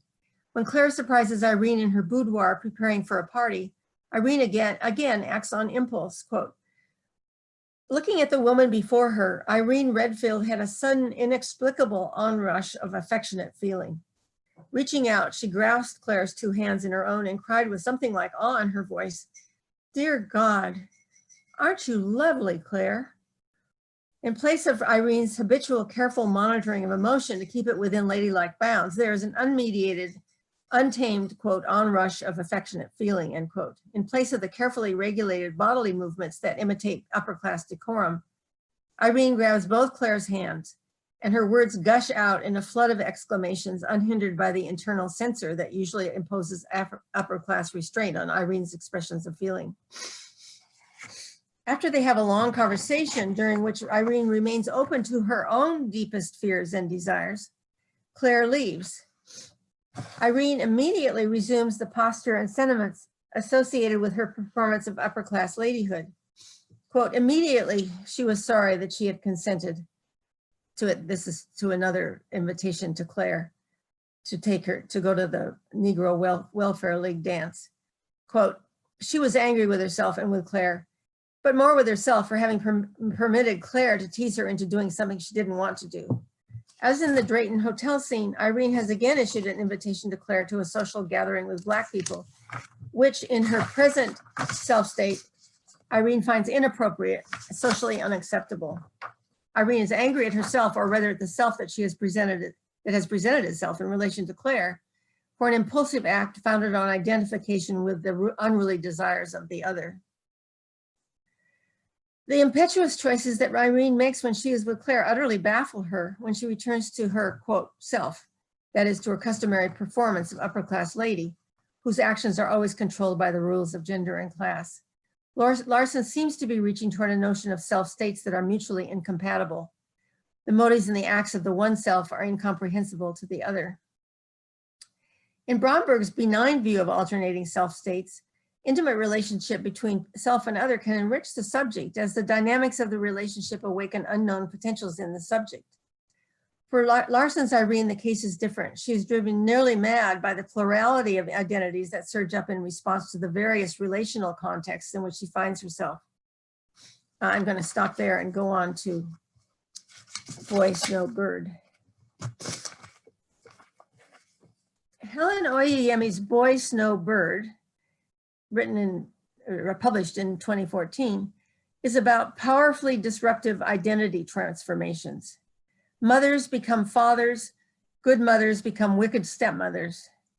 It is also about wounded identities and the disguises that the characters take up as shelters from trauma. Oyeyemi has said that Lawrence influenced her writing of Boy, Snow, Bird. And one of Oyeyemi's characters, remarking on another character's personality change, delivers a short exposition on the nature of the alter ego. So she actually names it alter ego. She's perhaps, here Oyeyemi is perhaps signaling her debt to Larson. Oyeyemi goes one step further than Larson by taking up the notion of the alter ego explicitly. Some of her characters change by interacting with the double they see in the mirror. In Boy, Snow, Bird, alter egos and mirror doubles proliferate. In the first pages of the novel, the character narrator, Boy, explains that she enjoys the company of her mirror more than the company of others. And she introduces herself through the agency of the mirror. Quote, mirrors showed me that I was a girl with a white blonde pigtail hanging down over one shoulder, eyebrows and lashes the same color, and a complexion near bloodless, end quote. The sentence diverges from convention through its grammatical construction, not, quote, I was a girl with a white blonde pigtail, end quote, but, quote, the mirror showed me that I was a girl with a white blonde pigtail. The mirror is the subject of the sentence, while the human subject is reduced to its grammatical object. This displacement of agency from subject to mirror image recurs intermittently throughout Boy's part one narration. In a series of dinner parties, Boy loses herself in staring at her image in whatever reflective surface is available. First the glass in a picture frame, then a large dessert spoon, finally the glass side of a water pitcher. During these moments, Boy, the subject, disappears. To quote the first instance of this disappearance, quote, time ticked by and I faced the picture frame dead on without seeing it at all. Had anyone asked me what it was that I could see, I wouldn't have been able to tell them.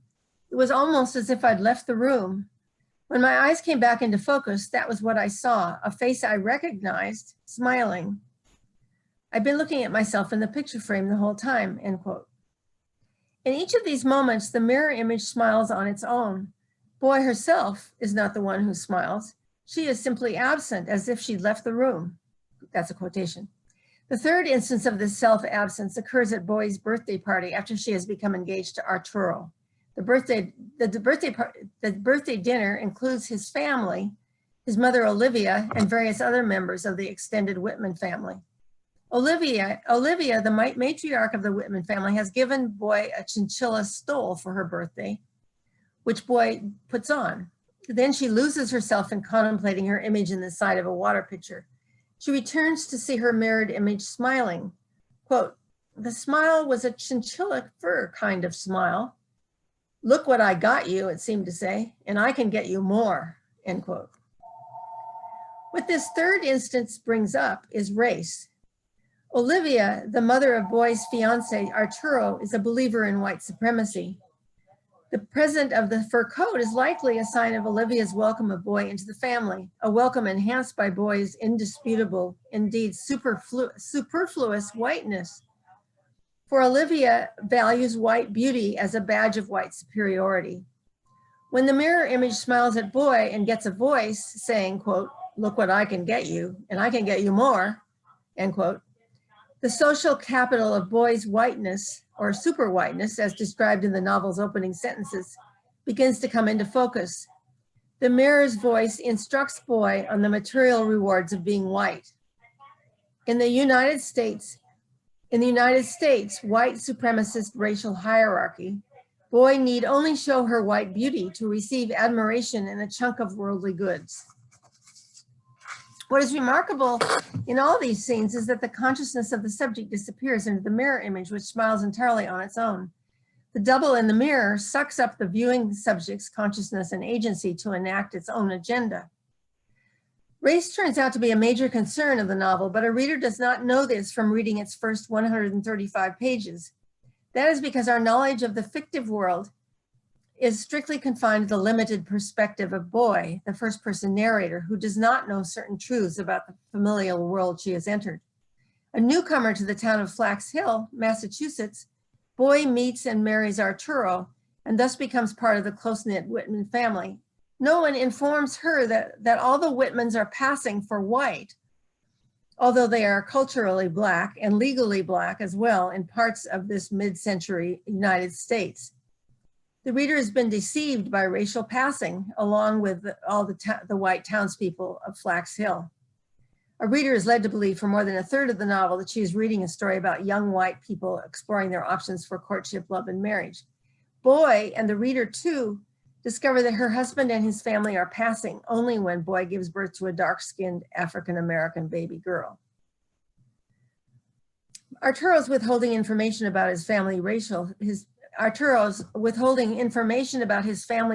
history means that Boy has made choices about marriage and reproduction without being aware of exactly what she was choosing.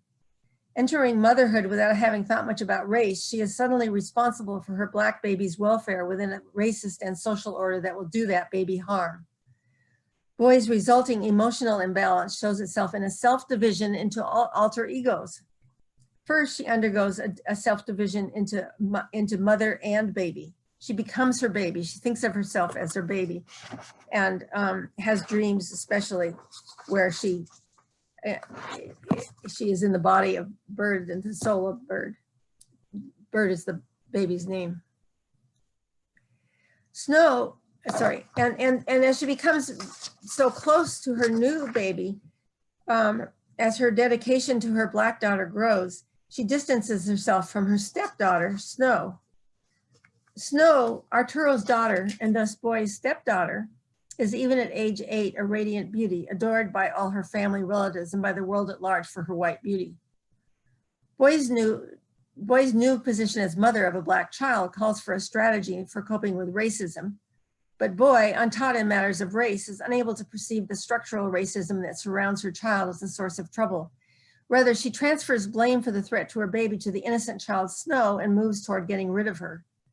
When Snow innocently puts her face, Snow is 8, she doesn't know that her family's passing. She just thinks of herself as a child, a white child.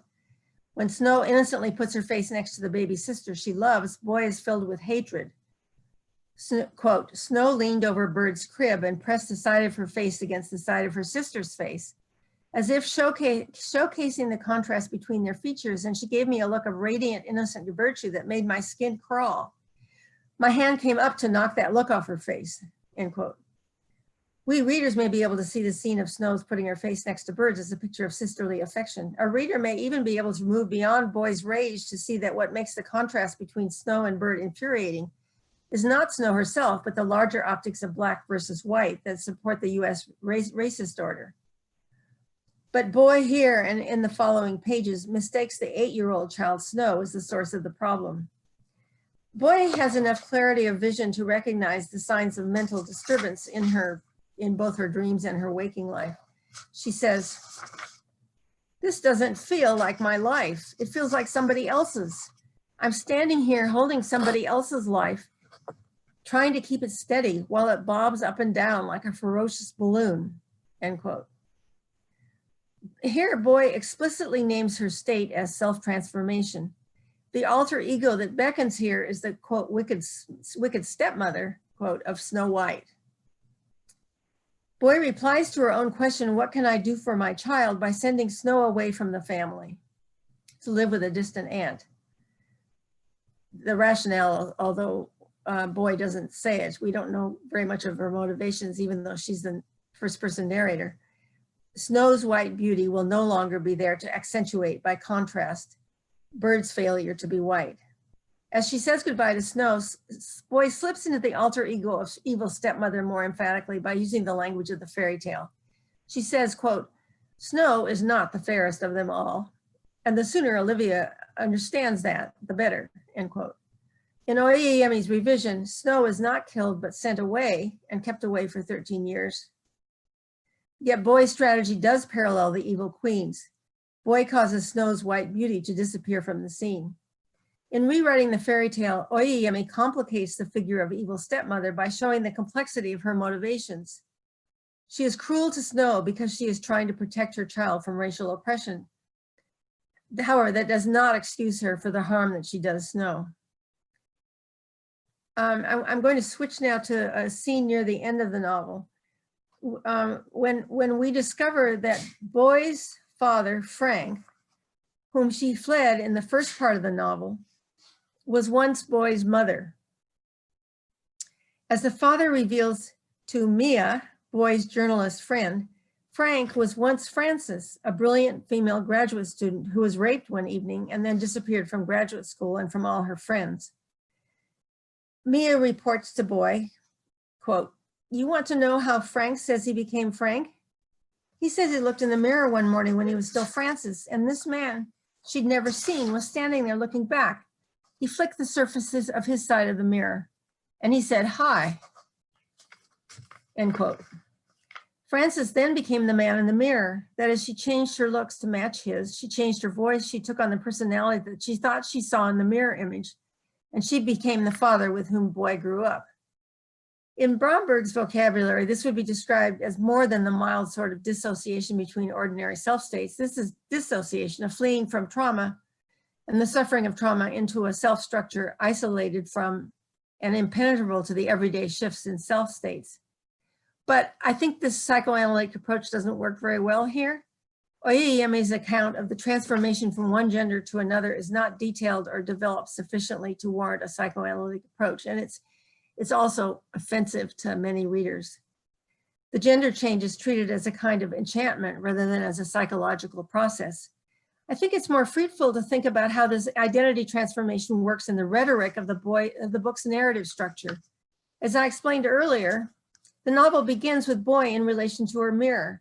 Boy is not just fascinated by her mirror image, she becomes dormant for a time whenever she catches a glimpse of her image in a reflective surface. And she effectively surrenders her conscious subjectivity to the mirror image, which enacts its own agenda. Here at the other end of the novel, the mother Frances looks in the mirror and surrenders her consciousness and female identity to the mirror image, becoming the masculine figure she sees in the mirror. This is a more serious transformation of identity than Boy's because it is permanent, but it structurally reflects Oyeyemi's earlier elaborate imaginative play with the paradoxical relation of the subject to her mirror. What is the effect on the reader of coming late to a completely different account of Boy's father, Frank, from the account of him in the opening pages of the book? You think, from having read the narrative of the father in part 1, that you know who that character is. He's an abusive father. Then late in the book, you discover another different narrative that presents an entirely different story of who that person is, a female subject who suffered from the trauma of rape. One likely reader response is surprise. From the perspective of narrative technique, this is the same narrative trick as the belated disclosure after a reader has gone through 135 pages that the entire Whitman family is passing for white. We learn that they lived an entirely different story of being Black in the United States South first, and then a yet different story of passing as white in the North. What is the effect on a reader? Such narrative transformations may force a reader into uncertainty. How can one judge another person if there is always another story waiting to be told about her? It may be that such narrative surprises train a reader to be more flexible in thinking about the other, more open and ready to take in alternative life stories that light up different facets of that other. Such a flexible openness to the otherness of the character is not unlike the openness to the other in the alliances that Bromberg describes as relationship, an ongoing negotiation with the otherness of the relational partner that enables one both to embrace and to contain some of the different qualities of the other, and to discover potentials heretofore unknown in one's own internal world. Thank you. Finished. Pelagia?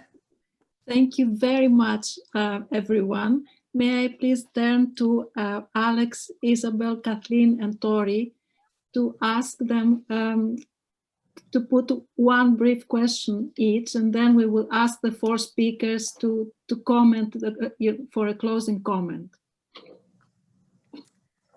Thank you all so much for your wonderful, wonderful talks. They brought together a lot of, similarities and differences and strains in thinking about modernism in different ways, and in really interesting and productive ways.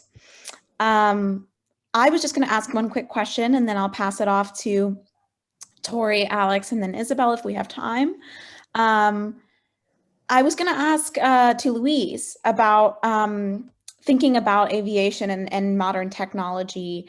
Just kind of wanted to ask, how do you think about or reconcile the sort of masculinization of aviation, like by the likes of like Le Corbusier, with women aviators and also with women's writing, kind of versus big technology. So women's romance versus big airplanes. Like, how do those really stark juxtapositions inform your work, and how do you wrap your head around those? Great. Okay, mic's back on. Thank you, Kathleen. Thank you very much. Absolutely fascinating new area for me.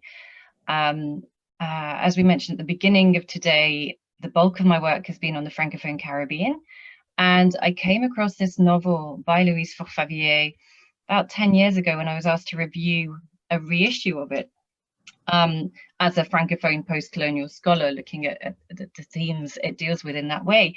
And that led to a wider interest in Forfavier, which I've never been able to really excavate up to this point. So this seminar series has been a wonderful opportunity for me to dust down a book that's been on my shelf for a long time. I have also tracked down the first edition of her main aviation novel, Les Chevaliers de l'Air. And that one came out, I think, in 24. That was sort of almost sponsored by the French state as what they termed aeronautical propaganda, and they used that word in a fairly positive sense. They were trying to reassure modern passengers that everyone should start jumping on aeroplanes and going on holiday and going on these various tours. So I've just, in this year in which we've all been grounded and isolated, it has been really exciting to come up to my loft study and start thinking about these female aviators. And once you start looking at Louise Forfavier, you uncover, as I showed in my presentation, Adrienne Bolland, and then you find other female aviators. And at this point, female aviators held the largest proportion of aviation licenses in the history of aviation. Women have held such, there were fewer female pilots than male pilots, but the proportion wasn't such a stark difference to what it's become nowadays. So I think there are so many fascinating, missed stories about aviation, about the wider role of women in European aviation, because I found a little bit of work on the Spanish context too. So, it's very much a work in progress, but I hope it's beginning to restore some of that balance. And by talking about the way that Robert Wall describes Louise Forfavier's work and really dismisses it, it just shows how important that discussion is, that rewriting. But I'm aware of time, so I think I better stop there.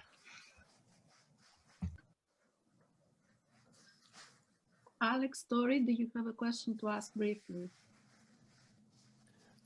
I have a question, which is also for Louise. Inequality, for which I apologize. And I also, before I say, I want to thank everyone for talking. It was very compelling and very interesting. I've enjoyed listening very much. I just wanted to ask Louise something that really jumped out at me about kind of what's not dealt with by Forfavier is also that the kind of using of a real person who's known to have objected to being displayed through the Universal Exhibition. And I was wondering how it affects a kind of reading and understanding of the novel to consider that his use in this novel is likely something to which he would not have consented and would not have wished for himself. Can we please also have questions from Alex and from Isabel, just to finish with the questions, and then closing comments from the speakers, especially the speakers who haven't spoken yet. Yeah, absolutely. Firstly, thank you so much to all the panelists for your wonderful thoughts. They were very insightful and stimulating. So many thanks for your time and for your presentations. My question today is for Suzan.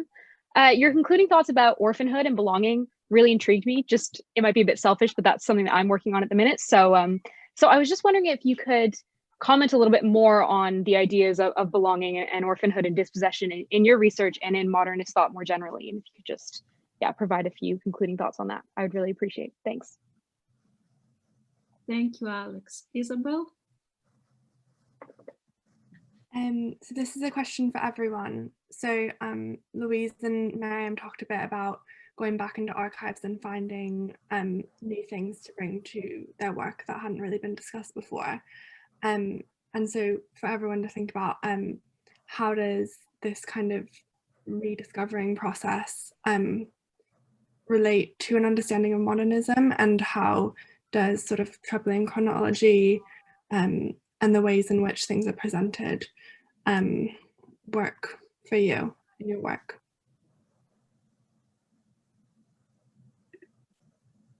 Thank you. Shall we now ask for closing comments from the four speakers, Louise, Cyraina, Meryem, and Jean?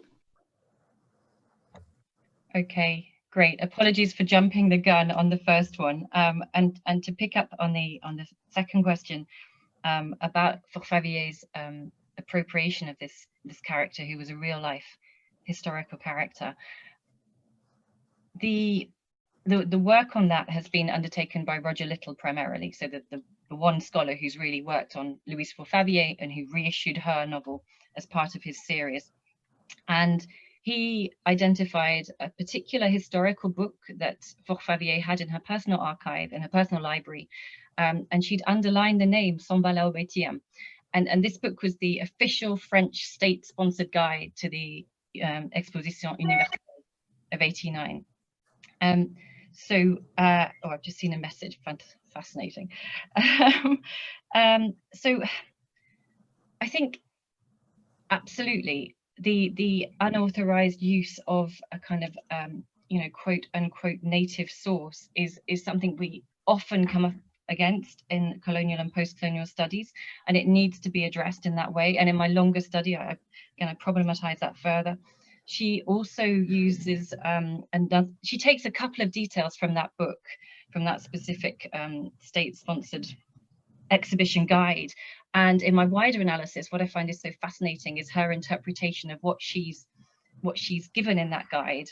Actually, often it doesn't correspond with the historical reality. So that's a bit vague, but the best thing I can say is in the longer paper, it will make more sense.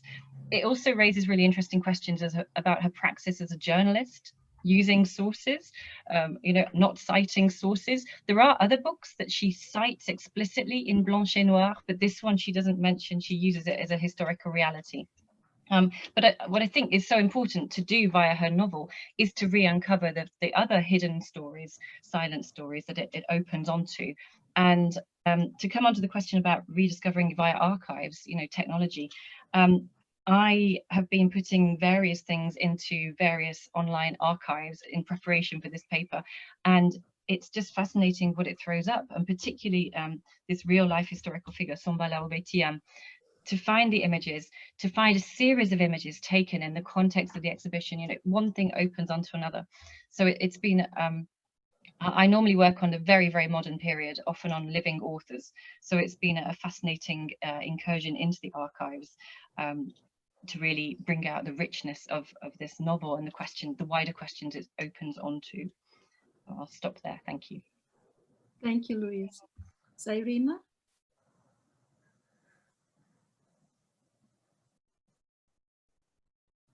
We can't hear you, Cyraina.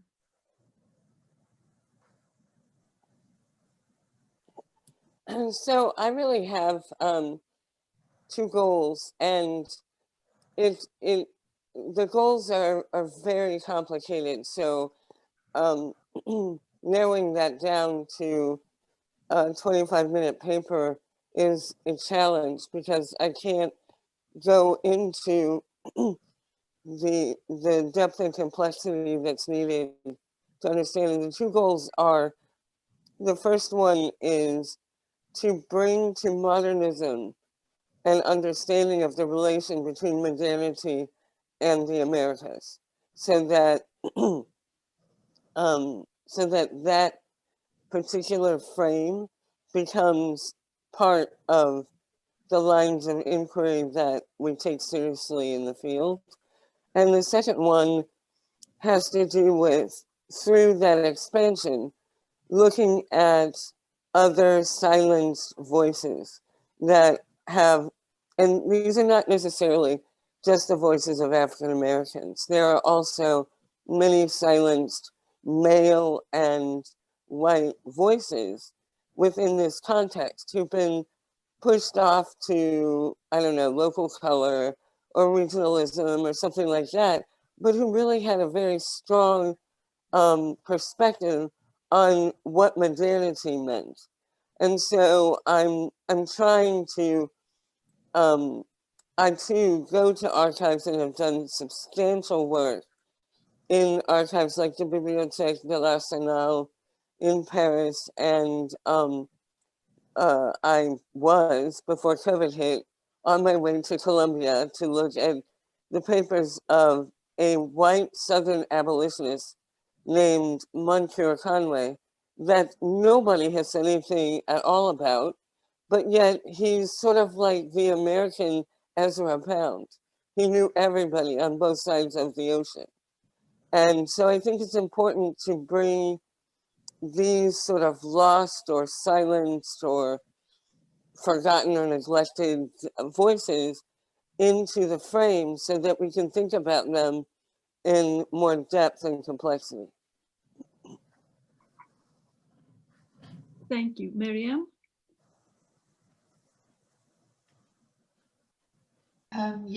So I'm responding to orphanhood.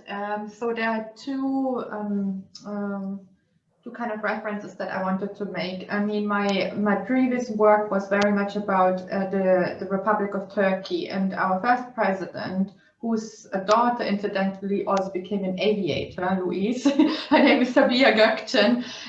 But our first president was called Atatürk, and this is a name that he gave himself. And Atatürk means the father of the Turks. And this has a great symbolic meaning, because what you see after the First World War was, you know, of course, the breakdown of an empire, the emergence of a nation, and a different language, because in 1928 we had an alphabet reform, so we changed our script from Arabic into Latin script.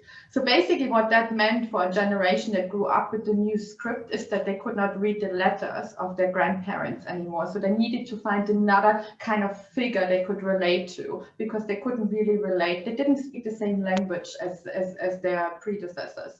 And Atatürk was the first person who spoke modern Turkey. So this is kind of, so they chose orphanhood in order to become the children of the new republic. And this is something, once you think about it, you see it everywhere. So I was kind of looking around for a few texts. So I went into Freud, and Freud actually had somebody he worked with called Paul Federer. And Paul Federer wrote this amazing article in 1919 after the First World War. He said, look, we're seeing a breakdown of empires. And there will be. And already in 1919, he says, a lot of fathers are lost in the war. Children are growing up as orphans, because you are considered an orphan if you don't have a father, but you still have a mother, right? So this is also interesting. So Paul Federer basically wrote from Vienna. He's saying a lot of fathers are not coming back. The empires are dead, you know, are kind of broken down. The emperors are not there anymore as father figures. So what we are going to see is a new generation of children, orphans. That's another text. So you have Turkey, Atatürk, you have Paul Federer in 1919 writing about this. And then you have Osip Mandelstam, who is a Russian poet who sadly died in the Gulag, writing about the shipwreck of modernity that actually made us all orphans. Because this is also something that Walter Benjamin writes about, that he says, you know, people came back from war and they just didn't, you know, they didn't recognize one another anymore, you know, and they didn't really, the technology was so overpowering that people were really kind of like rootless and needed to find new ways of belonging. And I think this notion of modernity and the figures that emerge in this notion, like Ataturk or others, you know, and then later, of course, this would lead to fascism, Hitler and Mussolini and things like that. Those very big kind of Führer mentalities, you know, they are all kind of, you can trace that to this sense of orphanhood and looking to find somewhere to belong to. Jean? I was grateful to Louise for citing Baba's notion of mimicry. And I wondered if that didn't tie in both with my paper and with Meryem's paper, in that this notion of somebody who, the colonial subject, who mimics the colonizer and is almost white, but not quite. It seems to me that does tie in not just with Francois in the Favier novel, but also with Irene, who's valiantly imitating at all times an upper class woman who she really can't be. She can, because she's not quite white. She's identified as black. And then in Meryem's paper, it seems like the woman who's being interviewed is the resisting subject, because she will not take on anybody's definition of her, including being a witness. And she's the resisting subject who just won't accept that identity. So she seems like the ultimate resisting subject. I like what you're saying, because that resonates with my paper as well, because the character Iola Leroy, she's not quite white either, although she looks very white. Right. And what's interesting about what you said for me is that once she does find out that she's black because her father's cousin sends someone to come and get her from her school, and tells her you're going to be remanded to slavery. Once she does find that out and she becomes a slave, later she has an opportunity to marry a white man who says, well, I don't care if that's your background, and she staunchly refuses it. And she refuses it because she creates for herself a different identity. She takes on blackness, but not the blackness that is externally imposed. Rather, she creates her own version of blackness and takes that on. Cool. That's cool. I am so grateful to all of you. It has been such a wonderfully thought-provoking and convivial evening. Absolutely delighted to have you all here. And this is perhaps the moment to say goodbye and many thanks to everyone. Thank you. Thank you, Pelagia. Thank you so much. This is wonderful.